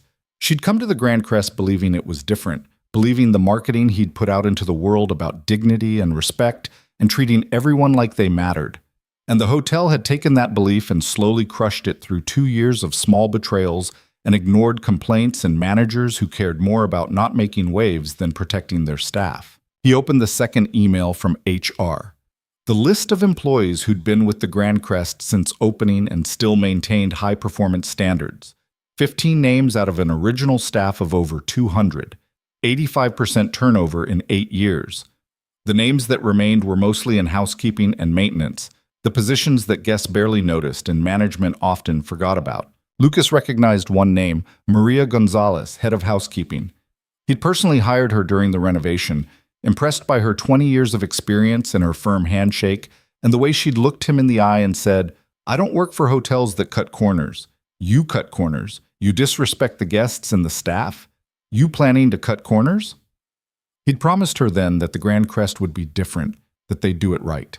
He needed to call Maria, needed to talk to all 15 of these people and find out what they'd witnessed while he was too busy looking at spreadsheets to notice his hotel eating itself from the inside. But first, he needed to finalize his plan for Monday. The confrontation with Paul and the executive team that would either transform the Grand Crest or blow up in his face spectacularly. Lucas spent Saturday building a presentation that felt more like a declaration of war. Every slide documented something broken. Photos he'd taken covertly of discriminatory treatment, transcripts of conversations he'd overheard, data showing the correlation between staff turnover and declining guest satisfaction. He included Vanessa Chen's video, which she'd sent him that morning with a note. "Still waiting to see what you do next." The final slide was simple, just text on a black background. "We are not in the business of selling rooms. We are in the business of treating people like they matter. If we can't do that, we shouldn't exist." He practiced the presentation twice, alone in his apartment, feeling ridiculous and necessary in equal measure. By Saturday evening, he was as ready as he'd ever be. Sunday was supposed to be for rest, for refining, for mental preparation. Instead, Lucas found himself back at the Grand Crest at 10 a.m., unable to stay away. The Sunday morning crowd was different. More families, more tourists, fewer business travelers. The pace was slower, the energy lighter. Lucas got coffee from the cafe and found his usual spot in the forgotten alcove, watching the lobby wake up gradually. Emily wasn't working. Her schedule was posted in the staff area. He'd looked it up in the HR system, and she had Sundays off. Lucas told himself that was fine, that he didn't need to observe her anymore, that he had all the information he needed. But he found himself missing her quiet presence anyway, the reminder that something good still existed in this place he'd built. Around 11, he saw Maria Gonzalez crossing the lobby with the purposeful stride of someone who had 100 things to do and not enough time to do them. She was in her early 60s, compact and strong, with silver hair pulled back severely and eyes that missed nothing. Lucas stood and intercepted her path. "Maria, do you have a minute?" She stopped and he watched recognition dawn. "Mr. Hale, I heard you were around this week, causing trouble." Is that what people are saying? People are saying a lot of things, most of it probably true. She crossed her arms. What do you need?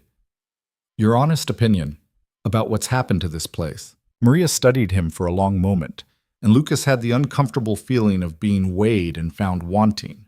Then she jerked her head toward the elevators. Walk with me. I've got rooms to check. Lucas followed her into the service elevator, the one staff used to move between floors without encountering guests. It was functional and ugly, the opposite of the guest elevators with their mirrors and soft lighting. You really want to know what happened? Maria said as the elevator climbed. I'll tell you. You stopped paying attention. You hired good people, set good standards, then you left it to managers who cared more about their bonuses than their staff. And bit by bit, the good people either left or learned to stop caring because caring got you nowhere. You stayed. I stayed because I'm stubborn and I need the health insurance. Don't mistake that for loyalty. The doors opened on the 15th floor, and Maria led him down a corridor where a housekeeping cart sat outside an open room. She grabbed a clipboard from the cart and scanned it while talking. You know how many people I've trained in 8 years? 47?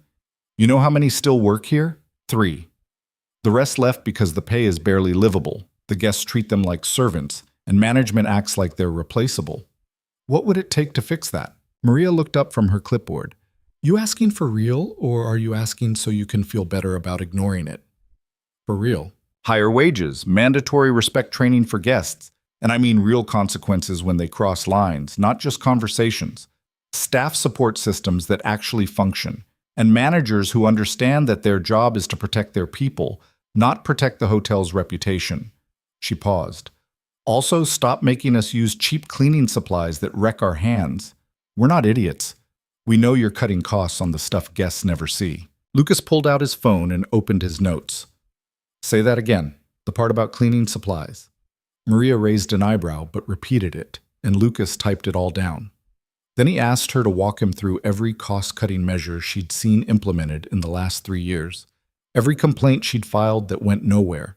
Every good employee she'd watched quit because the hotel had ground them down. They spent an hour going room to room while Maria talked and Lucas took notes. And by the end of it, he had a list of operational changes that would cost money but might actually address the rot at the root level.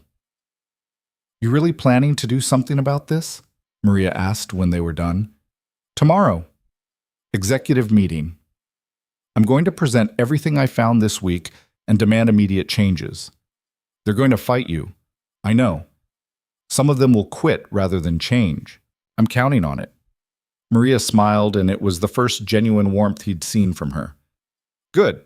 About time someone shook things up around here. This place used to mean something. It will again, Lucas said, hoping he sounded more confident than he felt. He left Maria to her work and spent the rest of Sunday walking the hotel, talking to staff members who were willing to talk to him. Most were wary. Word had spread about who he was and what he'd done on Friday night, but a few opened up when they realized he was actually listening. A bartender told him about having to comp drinks for VIP guests who'd run up tabs and then refuse to pay, with management always siding with the guests to avoid bad reviews. A valet told him about guests who threw their keys at him and made racist comments, and supervisors who told him to develop thicker skin. A bellhop told him about a tip-sharing system that had been quietly changed 6 months ago to benefit front desk staff at the expense of everyone else. Every conversation added another item to Lucas's growing list of changes. By Sunday evening, that list had 53 specific action items, each one representing a small failure that had accumulated into systemic dysfunction. He went home and didn't sleep much. Monday morning arrived cold and clear, and Lucas dressed carefully in a suit that cost more than most people made in a month. The torn jeans and worn jacket went back in the closet. Today he needed to look like the owner he was, needed the armor of wealth and power to back up the truths he was about to tell. The executive meeting was scheduled for 9 a.m. in the conference room on the 37th floor. Lucas arrived at 8:30 and spent the time reviewing his presentation one last time, making sure every claim was documented, every argument airtight. Paul arrived at 8:45 looking like he hadn't slept either. Lucas, I have the cultural reform plan you requested. I think you'll find it comprehensive. We'll see. Before we start, I want to say that I understand you're upset about what you saw this week, but I hope you'll consider the broader context. Making dramatic changes based on a few days of observation might be, Paul, save it for the meeting. The rest of the executive team filtered in over the next 10 minutes. CFO Thompson, with his permanent expression of fiscal concern. VP of Operations, Jennifer Martinez, looking professionally composed. VP of Guest Experience, David Chen, with his tablet already out, ready to take notes. Head of HR, Sandra Williams, wearing the careful, neutral expression of someone who knew a storm was coming. Lucas waited until they were all seated, then stood at the head of the table and pulled up his presentation on the screen. Thanks for coming. We're going to talk about the Grand Crest and why it's failing. Thompson immediately objected. Failing? Our revenue is up 4% year over year. Guest satisfaction is within acceptable ranges. Occupancy rates are irrelevant if we're destroying the culture that's supposed to make this hotel worth visiting. Lucas clicked to the first slide, a photo he'd taken of Brandon dismissing the young couple with backpacks. I spent last week undercover in this hotel, dressed like someone who couldn't afford to stay here, watching how staff treats guests, how management treats staff, how we've systematically betrayed every value we claim to hold. He walked them through it all. The discrimination at the front desk, the harassment of Emily and other servers, the cost-cutting measures that hurt staff, the reservation flagging that targeted minorities, the complete absence of consequences for guest misconduct. Every slide documented another failure, another crack in the foundation. The room grew very quiet. When Lucas reached the slide about Emily's incident reports, Jennifer spoke up. With respect, individual incidents happen at every hotel. We have protocols for handling complaints. Your protocols are garbage. Lucas pulled up Emily's file. 3 separate incidents of harassment over 2 years. 3 times she reported feeling unsafe. And your response was to tell her she was overreacting, to explain guest behavior away, to make it her problem to manage. Is that the protocol you're defending? Jennifer's face flushed. We have to balance employee concerns with guest relations. No, we don't. When a guest harasses an employee, we choose the employee, every single time. No balance, no consideration, no protecting the guest relationship. We protect our people. That's the balance. That's not realistic, Thompson interjected. If we banned every guest who made an employee uncomfortable, we'd have no guests left. Lucas felt his temper snap. Then maybe we deserve to have no guests. Maybe we don't deserve to exist as a business if we can't figure out how to operate without sacrificing our staff's safety and dignity. He clicked to the next slide. Vanessa Chen's video, frozen on her face as she filmed the front desk confrontation. This went live Saturday night, 400,000 views so far, growing by the hour. She posted a follow-up this morning saying she's waiting to see if we actually change or if Friday was just damage control. The entire hospitality industry is watching us right now. What do you think they're going to see? Paul cleared his throat. I have a comprehensive plan for cultural reform that addresses many of these concerns. Let's hear it. Paul pulled out a bound document and began reading. Additional training modules on inclusive service, revised complaint protocols with better documentation, a diversity task force to review policies quarterly, guest feedback surveys with specific questions about equitable treatment, mandatory workshops on unconscious bias. It was thorough, professional, completely insufficient. Lucas let him finish, then said, That's a good start. Now here's what we're actually doing. He pulled up his own plan. Not suggestions. Mandates. Immediate termination for any employee found discriminating against guests or staff. 0 tolerance for guest harassment. 1 incident, and you're permanently banned from all properties. Wage increases for all hourly staff funded by reducing executive bonuses. Revised tip sharing that actually benefited service workers. Required manager rotations through service positions so they remembered what the work actually felt like. Cultural audits every quarter with results tied to management compensation. Staff councils with real power to influence policy. And one more thing. Effective immediately, I'm creating a new position, Director of Cultural Integrity. Someone whose only job is to make sure we're living up to our values, with authority to override operational decisions that violate those values. They'll report directly to me, not through the normal management chain. Thompson looked like he might have a heart attack. Lucas, the cost of these changes would reduce our profit margins by at least 15%. The board will never approve. I don't need board approval. I own 60% of this company. This isn't a discussion. It's a notification. You're being emotional, Jennifer said. You spent a few days seeing the worst of our operations, and now you want to restructure everything based on anecdotal evidence. This isn't anecdotal. This is systemic. And yes, I'm emotional about it. I'm emotional that I built something I thought mattered and watched it turn into just another luxury hotel where money determines humanity. If that's emotional, then emotion is exactly what we need more of around here. Sandra from HR spoke for the first time. Who did you have in mind for Director of Cultural Integrity? Lucas clicked to his final slide, a photo of Emily he'd pulled from her employee file, her face serious and open and real. Emily Carter, current cafe server. 2 years of experience watching this place forget what it's supposed to be. She's the only person I met all week who still understands what hospitality actually means. The room erupted. Paul objected that Emily had no management experience. Jennifer said you couldn't promote someone multiple levels based on intangibles. Thompson insisted it would devastate morale to promote a server over people who'd worked their way up through proper channels. Lucas let them argue for 5 minutes, then held up his hand. I'm not asking for your approval. I'm telling you what's happening. If you can't work within this new structure, I'll accept your resignation effective immediately, and we'll find people who can. Silence fell like a weight. Anyone? Lucas looked around the table. Because I'm serious. If you don't believe people matter more than profits, if you think dignity should have a price tag, then you're part of the problem and I don't want you here. One by one, they shook their heads. Even Thompson, who looked like he was swallowing glass. Good. Then here's what happens next. Paul, you've got 72 hours to implement the immediate action items on my list.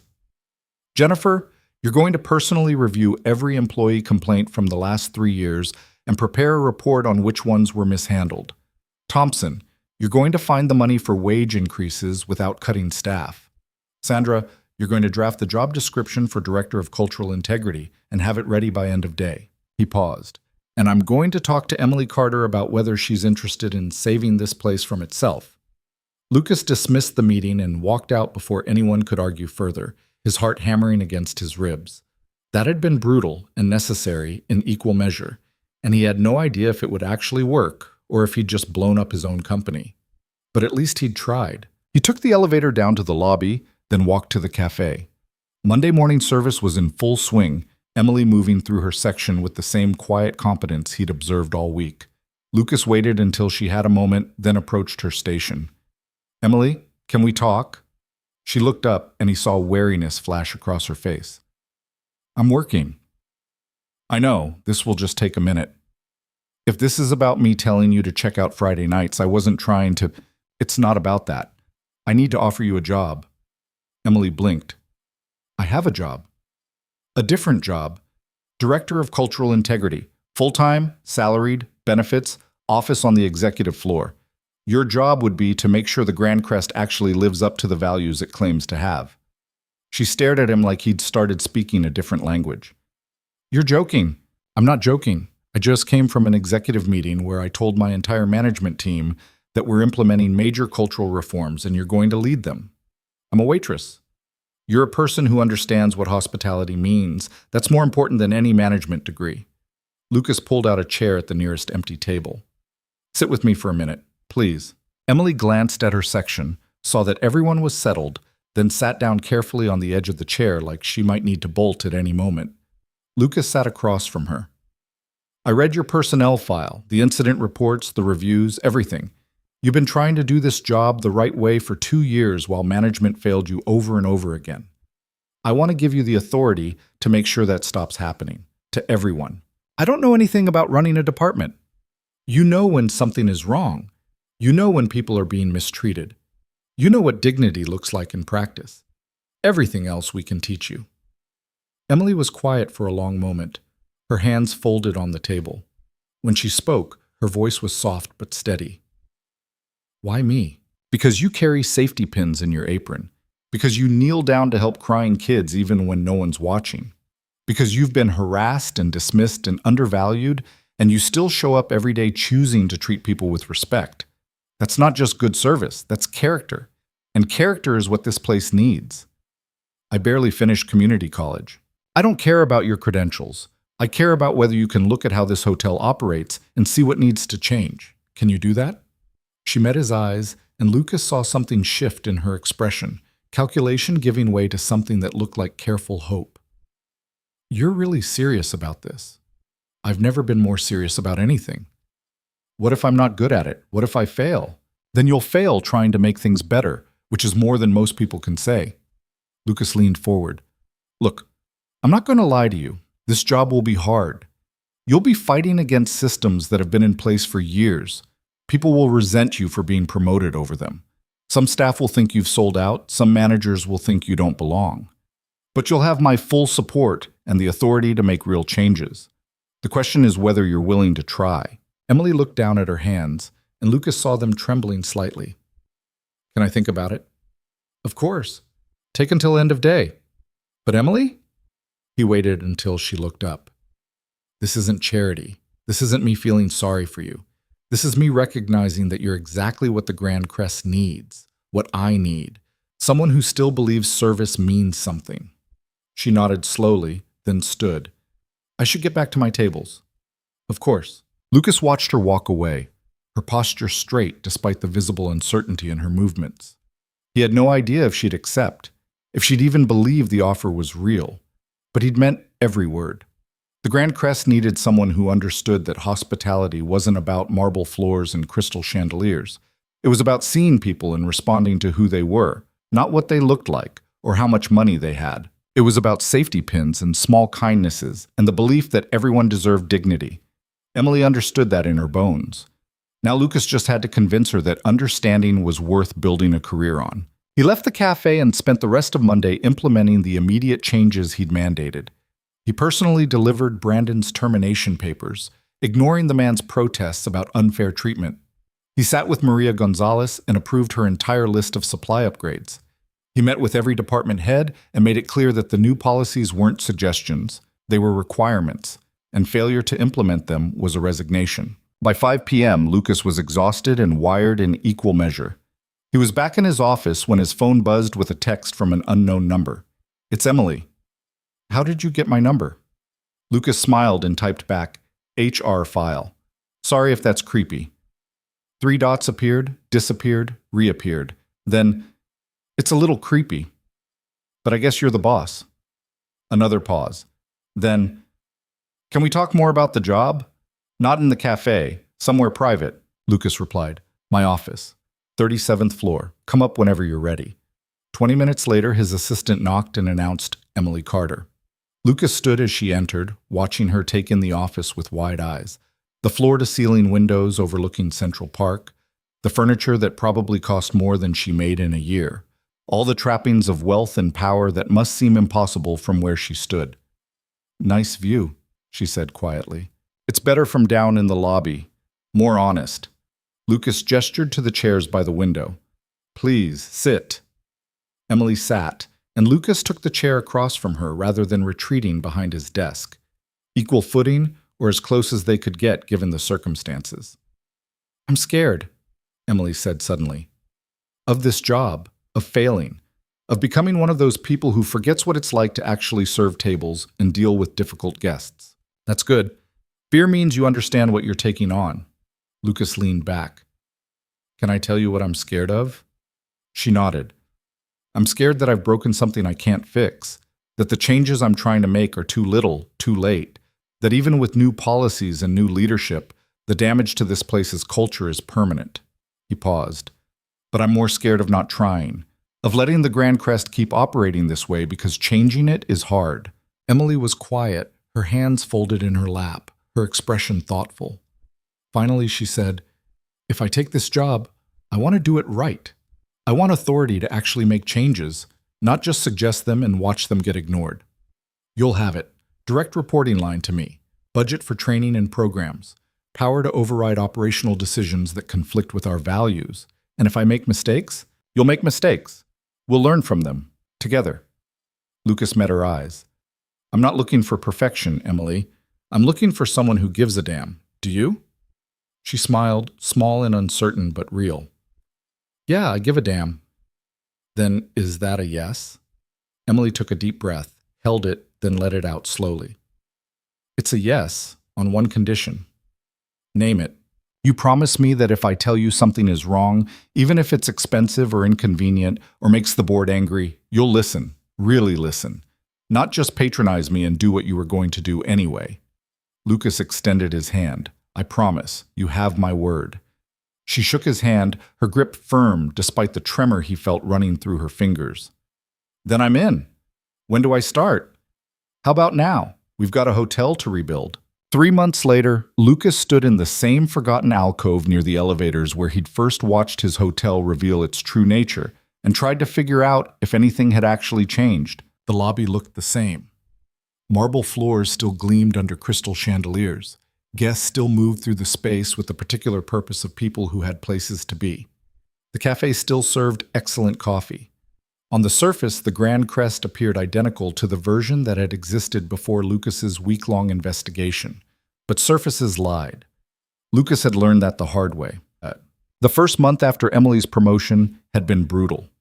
Half the management team had pushed back hard against the new cultural policies, treating them like temporary insanity that would pass once Lucas came to his senses. Jennifer Martinez had quit after 2 weeks, sending a resignation email that accused Lucas of prioritizing feelings over operational excellence. Thompson had stayed but made his displeasure known in every budget meeting, pointing out the exact dollar amount that dignity was costing them. Staff reaction had been mixed. Some embraced the changes immediately, relieved that someone finally cared about the problems they'd been living with. Others were skeptical, having seen too many corporate initiatives that promised transformation and delivered nothing. A few were openly hostile, particularly the front desk staff who resented taking orders from someone who'd been serving coffee 3 weeks earlier. Emily had struggled. Lucas could see it in the way she carried herself during those first weeks.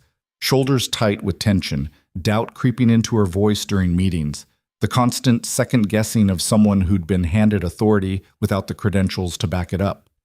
She'd called him at midnight once, 2 weeks into the job, her voice shaky. I don't know what I'm doing. I tried to implement the new harassment reporting system today, and 3 managers told me I was overcomplicating simple procedures. Maybe they're right. Maybe I'm in over my head. Lucas had been at home, Sophie finally asleep after an hour of bedtime negotiations. He'd walked out onto his balcony and looked toward Midtown, toward the hotel that was trying to kill itself slowly while he tried to save it. Are you overcomplicating it, or are they uncomfortable being held accountable? He'd asked. Silence on the other end. Then quietly, I don't know how to tell the difference. Yes, you do. You just don't trust yourself yet.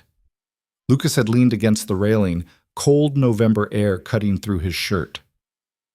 Emily, those managers spent years building a system where harassment got swept under the rug because addressing it was inconvenient. You're tearing that system down. Of course they're going to tell you you're doing it wrong. The question is whether you believe them. Another pause. I don't. Believe them, I mean. I think they're just mad someone's paying attention. Then you already know what you're doing. You just need to trust it. She'd hung up sounding steadier, and the next day she'd implemented the new system over 3 separate objections, documenting each one and sending Lucas a report that detailed exactly why the managers were wrong.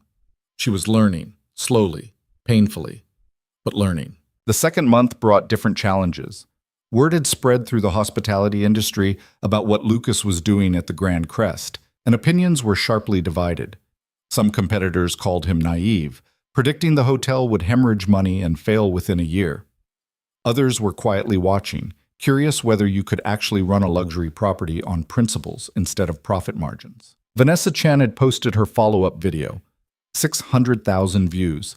She'd interviewed Lucas about the changes, and he'd been honest about the difficulty, about the resistance, about the fact that cultural transformation was messy and expensive and might not work. But it's worth trying, he'd said on camera, because what's the alternative? Keep running hotels where some people matter and others don't? That's not hospitality. That's just capitalism with expensive furniture. The video had generated death threats from people who thought Lucas was destroying American business values.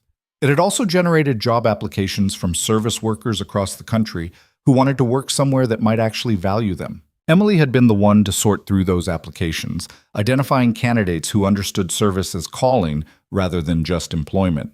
They'd hired 12 new people in 8 weeks, each one selected not for their resume, but for the way they talked about guests, about dignity, about what it meant to take care of strangers. Maria Gonzalez had helped with the hiring. She'd sat in on interviews and asked blunt questions that made candidates uncomfortable, then recommended the ones who answered honestly instead of with corporate platitudes. You can teach someone to clean a room, she'd told Lucas. You can't teach them to care whether the person staying in it feels welcome. Either they get it or they don't. By month 3, something started to shift. Lucas noticed it in small ways first. A front desk clerk named James, one of the new hires, stopped a well-dressed businessman from cutting in front of an elderly couple in line. "These folks were here first, sir. I'll be with you in just a moment." The businessman had started to argue, then seemed to register that the clerk actually meant it, and stepped back. Lucas noticed servers checking on guests based on need rather than appearance. Noticed the concierge spending equal time helping a family find free activities as he did booking helicopter tours for wealthy guests. Noticed security treating everyone with the same baseline respect. No more profiling, no more assumptions based on clothing or skin color. It wasn't perfect, not even close. Old habits died hard, and some staff members still operated on the old system when they thought no one was watching. But the direction had changed. The culture was bending, slowly, toward something that looked like the vision Lucas had started with 8 years ago. Emily had grown into the role in ways Lucas hadn't anticipated. She'd stopped apologizing for her decisions, started speaking up in executive meetings with a quiet authority that came from actually knowing what was happening on the ground floor. She'd implemented a staff council that gave hourly workers direct input on policy changes, and the first meeting had generated 17 pages of suggestions that management had never considered because they'd never asked. She'd also started dressing differently. Not in expensive suits, Emily would never be comfortable in that kind of armor, but in simple professional clothes that suggested she'd stop trying to be invisible. Lucas had noticed the change during a meeting 2 weeks ago. The way she sat differently in her chair, claimed space instead of shrinking into it. "What?" Emily had asked, catching him looking. "Nothing. You just seem more comfortable." "I'm not comfortable, but I'm tired of acting like I don't belong here." She'd pulled up a spreadsheet on her laptop. Now, about the customer feedback data. She was right to be tired of shrinking. She'd earned her place at the table, even if half the executives still treated her like an interloper who'd gotten lucky. Lucas pushed off from the wall of his alcove and walked toward the cafe. Monday afternoon, the slow period between lunch rush and dinner prep. He found Emily at a corner table with her laptop open, reviewing what looked like employee satisfaction surveys. "Mind if I join you?"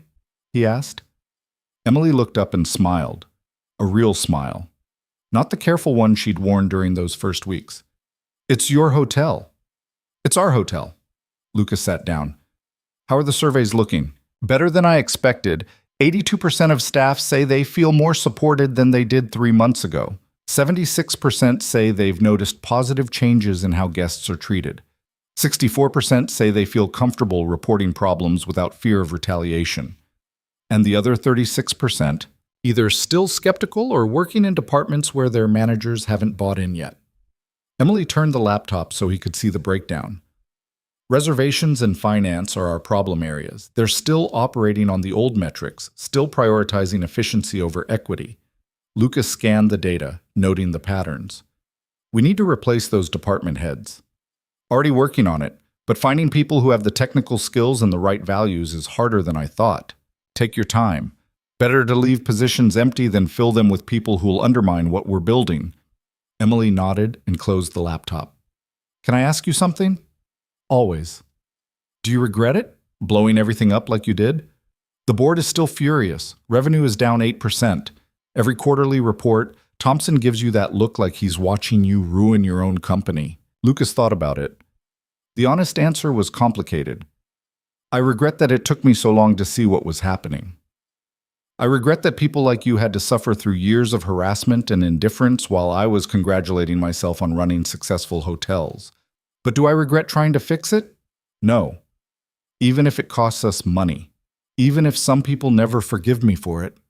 Your daughter must miss you. I know you've been spending a lot of time here. Sophie's resilient.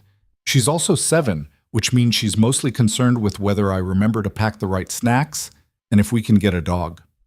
Lucas smiled, but it didn't quite reach his eyes. "I'm not winning any Father of the Year awards, but I'm trying to build something she can be proud of when she's old enough to understand what it means." Emily was quiet for a moment. Then she said, "My mom cleaned hotel rooms for 20 years. She worked at places like this, fancy properties where they treated her like she was invisible. She'd come home exhausted, and I'd ask her why she kept doing it, and she'd say, because people need clean rooms and someone has to care enough to do it right. I never really understood what she meant until I started working here. She sounds like someone I would have wanted on my staff. She would have liked what you're trying to do. She always said the problem with luxury hotels wasn't the luxury. It was that they forgot the hotel part, the taking care of people part." Emily looked out the cafe window at the Manhattan afternoon. She died 3 years ago, lung cancer from years of breathing and cleaning chemicals that hotels used because they were cheap. I think about that sometimes, about how the choices rich people make to save money actually kill the people who work for them. Lucas felt the words land like stones. "I'm sorry for your mother, and for every decision I made that prioritized costs over people's health. I'm not telling you to make you feel guilty. I'm telling you because it matters. Because these changes you're making, they're not just about making guests feel welcome. They're about whether the people who work here get to go home healthy at the end of their shift, whether they get treated like humans instead of resources." "I know, or I'm starting to." They sat in silence for a while, the cafe noises filling the space between them. Eventually, Emily said, "There's something I need to tell you. I got a job offer, another hotel, bigger chain, VP of guest experience. Double what you're paying me." Lucas felt his stomach drop. "Are you taking it?" "I don't know. Part of me wants to. It would be the smart career move, and it would prove I'm not just your charity case who got lucky." "You were never my charity case." "I know, but other people don't know that. And sometimes I wonder if I'm only succeeding here because you're protecting me. At another company, I'd have to prove myself without the owner running interference." "That's fair." Lucas made himself say the next part even though it hurt. "If you want to take the offer, I'll understand. I'll even write you a recommendation that'll make them wonder why they didn't offer you more money." Emily smiled slightly. "You're not going to try to convince me to stay?" "I'm going to tell you that you've transformed this hotel in 3 months in ways I couldn't have done in 3 years. That you're exactly the kind of leader the industry needs. And that whatever you decide, you should decide based on where you can do the most good, not where you'll be most comfortable. What if the most good is somewhere other than here? Then go. Build something great. Show the world that treating people with dignity isn't just morally right, it's actually good business." Lucas met her eyes. "But know that if you stay, we're just getting started. The Grand Crest is one hotel. I own 14 others, all of them probably suffering from the same cultural disease. You could help me fix all of them. Turn this from one successful experiment into an actual movement." Emily looked down at her hands, and Lucas saw her processing the weight of both options. Finally, she said, "Can I have a week to think about it?" Take 2. She left shortly after, and Lucas sat alone in the cafe watching the afternoon shift change, watching servers rotate in and out, watching the small machine of hospitality continue its work. His phone buzzed with a message from Sophie via Margaret. "Dad, when are you coming home? I drew you a picture of a dog. It's named Biscuit." Lucas smiled and typed back, "Tomorrow morning. Can't wait to see Biscuit. Love you." Then he stood and walked through his hotel one more time, looking at it with eyes that had learned to see differently. He saw James at the front desk greet an exhausted-looking woman with genuine warmth, not checking her appearance first, just offering help. He saw Maria Gonzalez training a new housekeeper, not just on procedure but on pride. You're not just cleaning, you're creating a space where someone will sleep, rest, feel safe. That matters. Do it like it matters. He saw the bartender in the lobby lounge refuse to serve a drunk guest who was getting aggressive, calmly and firmly. "I think you've had enough tonight, sir. Let me call you a car." No manager had to intervene. No one had to escalate. The bartender had the authority to make the call and the backing to enforce it. Small moments, small victories. The kind that didn't show up in quarterly reports but meant everything. 2 weeks later, Emily walked into Lucas's office without knocking, a privilege she'd earned, and dropped into the chair across from his desk. "I'm staying," she said, "but I want equity. Not a lot, just enough that I'm not just an employee. I want skin in the game." Lucas didn't hesitate. 5% of the Grand Crest, vesting over 4 years. And when we roll out the cultural program to the other properties, we'll negotiate additional equity based on results. Emily blinked. I was going to ask for 1%. I know, but you're worth 5. And I need you to know I'm serious about making you a partner in this, not just an employee with a fancy title. Deal. Emily extended her hand across the desk, and they shook on it. Now, we have a problem. I got a call from a server yesterday. Night shift. She says one of the regular guests has been making her uncomfortable for weeks. Nothing she can prove, just a feeling that he's watching her too closely, finding excuses to talk to her, staying later than he needs to. She's scared to report it officially because last time something like this happened, management did nothing. Lucas felt the old anger rise. What's the guest's name? Alexander Croft. Stays with us twice a month, always the same suite, spends a lot in the restaurant and bar. According to our records, he's a platinum member worth about $40,000 a year in revenue. Not anymore, he's not. Ban him. Today, permanently. Emily pulled out her phone. I already drafted the letter. I just wanted to make sure you'd back me up when he complains to the board. Send it, and if the board has a problem, they can bring it to me. She sent the email while Lucas watched. Then she looked up. You know this is going to keep happening, right? We're going to keep losing revenue from guests who don't like being held accountable. Eventually, the board is going to push back hard enough that we'll have to choose between our values and our business model. Then we'll choose our values and find a different business model. Lucas leaned back in his chair. I've been thinking about that, actually. What if we stopped trying to be a traditional luxury hotel? What if we built something different? A place where the luxury comes from how you're treated, not from how expensive the furniture is. Where we compete on dignity instead of amenities. That's a nice idea. I don't know if it works in practice. Neither do I. But I'm tired of trying to succeed at someone else's game. Maybe it's time to build our own. Emily smiled. You really are crazy, aren't you? Probably. You still in? Yeah, I'm still in. Over the next 2 months, Lucas and Emily worked on rebuilding the Grand Crest from the ground up. They redesigned the compensation system to reward cultural contributions, not just financial metrics. They created a guest code of conduct that made it clear harassment wouldn't be tolerated, even from high-paying customers.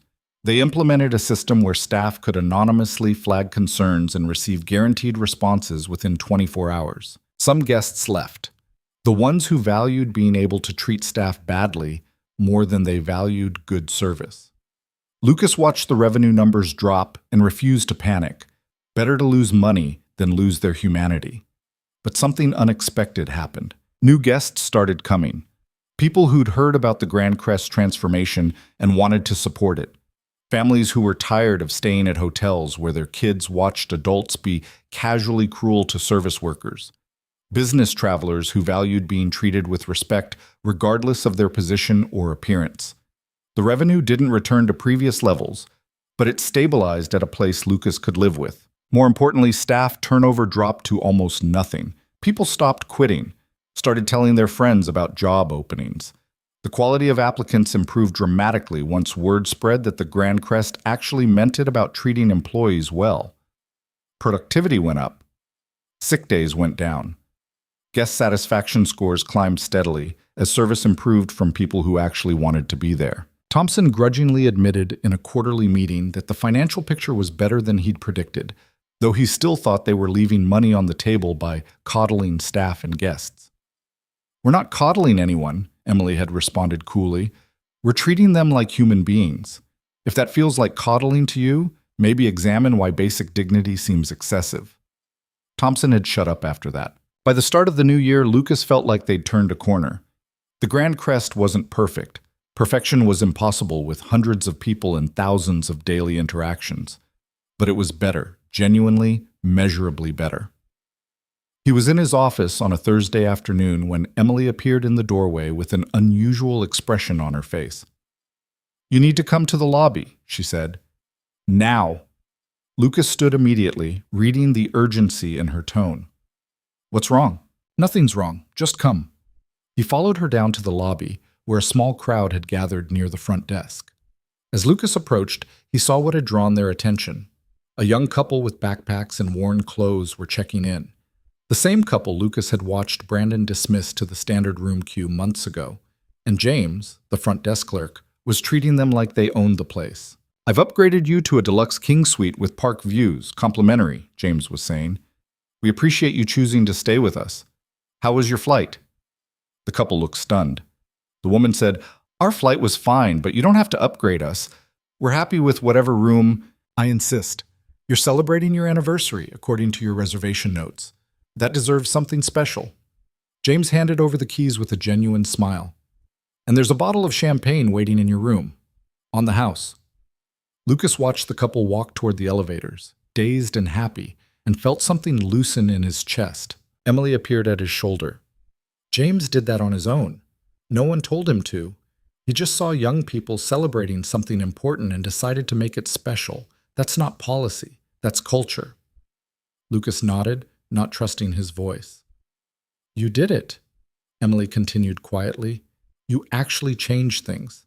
It's not perfect, and it never will be, but it's real. It's working."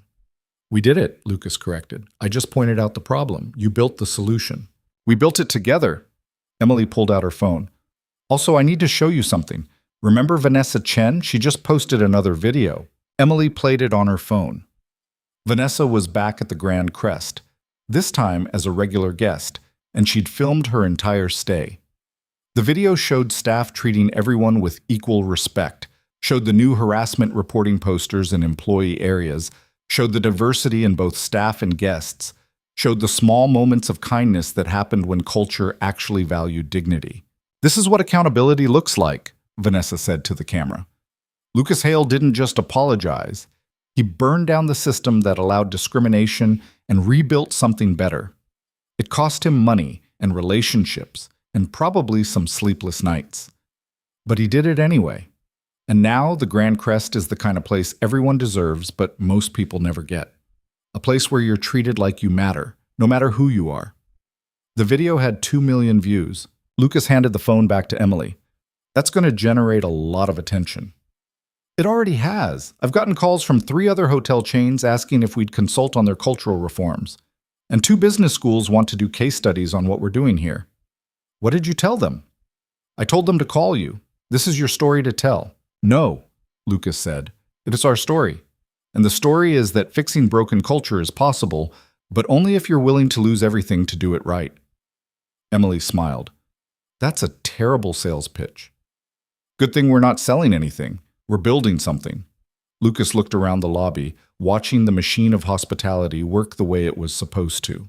Something that might actually last. 6 months after Lucas had walked into his own hotel dressed like someone who didn't belong, he brought Sophie to see what he'd been working on.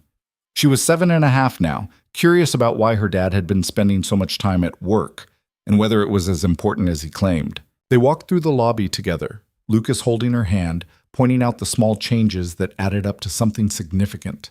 The diversity in the staff. The way the front desk clerk greeted everyone with the same warmth. The signs explaining the hotel's values and commitment to dignity for all. Sophie studied everything with serious attention, then said, "It looks like a normal hotel." Lucas laughed. "That's because good culture is supposed to be invisible. You only notice it when it's missing." They stopped for lunch in the cafe, and Sophie ordered a grilled cheese while Lucas got coffee. Emily spotted them from across the room and came over. "You must be Sophie," Emily said, crouching down to kid level. "Your dad talks about you all the time." Sophie looked at her father with surprise. "He does?" "All the time. You and someone named Biscuit. Biscuit is my pretend dog." Sophie turned to Lucas. "Can we get a real dog now? You said when work got less crazy." "We'll talk about it," Lucas said, which they both knew meant maybe. Emily smiled and stood. "Enjoy your lunch. And Sophie, your dad is doing something really important here, something that makes a lot of people's lives better. I hope you're proud of him." After Emily left, Sophie was quiet for a while, eating her sandwich thoughtfully. Finally, she said, "Is Miss Emily right? Are you making things better?" Lucas thought about how to explain complex systems and cultural transformation to a 7-year-old. "I'm trying to. I built this hotel a long time ago, and I thought I built it to be a good place. But it turned out I wasn't paying enough attention, and some not good things started happening. So now I'm fixing them." "What kind of not good things?" People weren't being nice to each other. Staff weren't being nice to guests. Guests weren't being nice to staff. Some people were treated better than others based on things that shouldn't matter. That's not okay. Sophie considered this. At school, Mrs. Patterson says everyone should be treated fair, no matter what. Mrs. Patterson is right. That's what I'm trying to do here. Make sure everyone gets treated fair. Even people who aren't rich? Especially people who aren't rich. Sophie nodded like this made sense. Then she said, "If you make everyone be nice here, can you make people be nice everywhere?" It was the kind of impossible question kids asked that cut right to the heart of things. Lucas felt the weight of it settle around him. I can't make everyone be nice everywhere. But maybe if we do it here, other people will see it's possible and try it in their places. And maybe slowly, one place at a time, the world gets a little better. That's going to take a long time. Yeah, kiddo, it is. Are you going to do it anyway? Lucas looked at his daughter, her serious eyes and grilled cheese fingers and the absolute certainty that her dad would do the right thing. Yeah, I'm going to do it anyway. She smiled, satisfied, and went back to her sandwich. That night, after dropping Sophie back at Margaret's and promising again to consider the dog situation, Lucas returned to the Grand Crest one more time. Not to work, just to see. He found his old spot in the alcove near the elevators and settled in to watch. The evening crowd was different now, more diverse, more relaxed, more like people who felt welcome instead of people who were checking whether they belonged. He watched a server help an elderly man with his coat, patient and kind. Watched the front desk clerk spend time with a confused guest, explaining directions without rushing. Watched security nod politely at everyone who passed. No profiling, no assumptions. And he watched Emily cross the lobby with a stack of papers, stop to help a guest who dropped their phone, then continue on without needing recognition for the small kindness. This was what they'd built. Not perfection, not utopia, just a place where people tried to treat each other with dignity because the culture supported it instead of punishing it. It wasn't enough to change the world, but it was enough to change this corner of it. And maybe that was how change actually worked. One corner at a time, one small choice at a time, one person at a time deciding that kindness mattered more than convenience. Lucas stood and walked toward the exit, ready to go home and sleep and start again tomorrow. As he passed through the brass doors, he saw the doorman, a new hire named Marcus, hold the door for a young woman in worn clothes and a tired face. "Good evening, ma'am. Welcome to the Grand Crest." She smiled, surprised by the warmth, and walked inside. Lucas stood on the sidewalk and watched through the glass as she approached the front desk, as James greeted her with genuine welcome, as the machine of hospitality worked the way it was supposed to. He pulled out his phone and texted Emily, "Thank you for taking a chance on this, for believing it could work." Her response came quickly. "Thank you for caring enough to try. See you Monday." Lucas pocketed his phone and started walking home through Manhattan streets that were cold and crowded and beautiful in their chaos. He thought about his daughter and her questions about making the world better, thought about his mother and the safety pins she'd carried, thought about all the people who'd suffered through his hotel's failures while he'd been too busy counting money to notice. He couldn't fix the past, couldn't undo the harm caused by years of indifference and systemic discrimination. But he could build something different going forward, could prove that treating people with dignity wasn't just morally right, but actually possible, actually sustainable, actually worth fighting for. It would be expensive, difficult, opposed by people who thought profit mattered more than principles. Some people would call him naive. Others would call him a failure when the numbers didn't match traditional success metrics. Lucas didn't care, because at the end of the day, when Sophie asked him what he did for work, he wanted to tell her something that mattered. Something about building places where everyone was treated like they deserved to be there. Where kindness wasn't reserved for people who could afford it. Where a waitress with safety pins in her apron could become a director because character mattered more than credentials. He wanted to tell her that he'd tried to make things better, even when it was hard, even when it cost him, even when people said it couldn't be done. That was worth more than any quarterly report. Lucas reached his building and rode the elevator up to his empty apartment.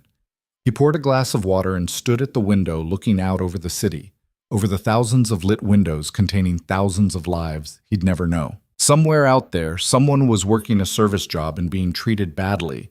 Somewhere, someone was being judged by their appearance instead of their humanity. Somewhere, The machine of capitalism was grinding people into profit margins and calling it success. But in one hotel in Manhattan, things were different. Not perfect, not complete, but different. And different was a start. Lucas finished his water, set down the glass, and finally let himself believe they'd actually done it. They'd taken something broken and made it better. They'd proven that culture could change if you were willing to burn down the parts that didn't work and rebuild on principles that did. It wasn't the end of the work. It was barely the beginning. The other 14 hotels still needed transformation. The industry still operated on models that valued profit over people. The world still tilted toward those who had power and away from those who didn't. But tonight, for the first time in months, Lucas let himself feel something other than fear or anger or desperate determination. He felt hope, the real kind, the hard kind, the kind that knew how much work remained but believed it was worth doing anyway. Tomorrow he'd start planning the rollout to the other properties. Tomorrow he'd fight with the board about budgets and values.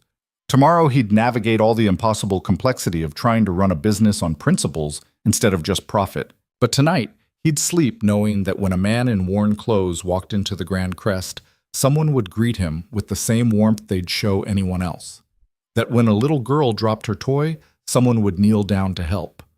That when staff reported harassment, someone would actually listen and act. Small things, foundational things. The things that made the difference between a building full of rooms and a place that actually meant something. Lucas walked to his bedroom, lay down without bothering to change, and closed his eyes. His last thought before sleep was of Emily, somewhere across the city, probably still working, probably still fighting to make things better one policy at a time. They'd built something good. Not perfect, but good. And good was enough to build on.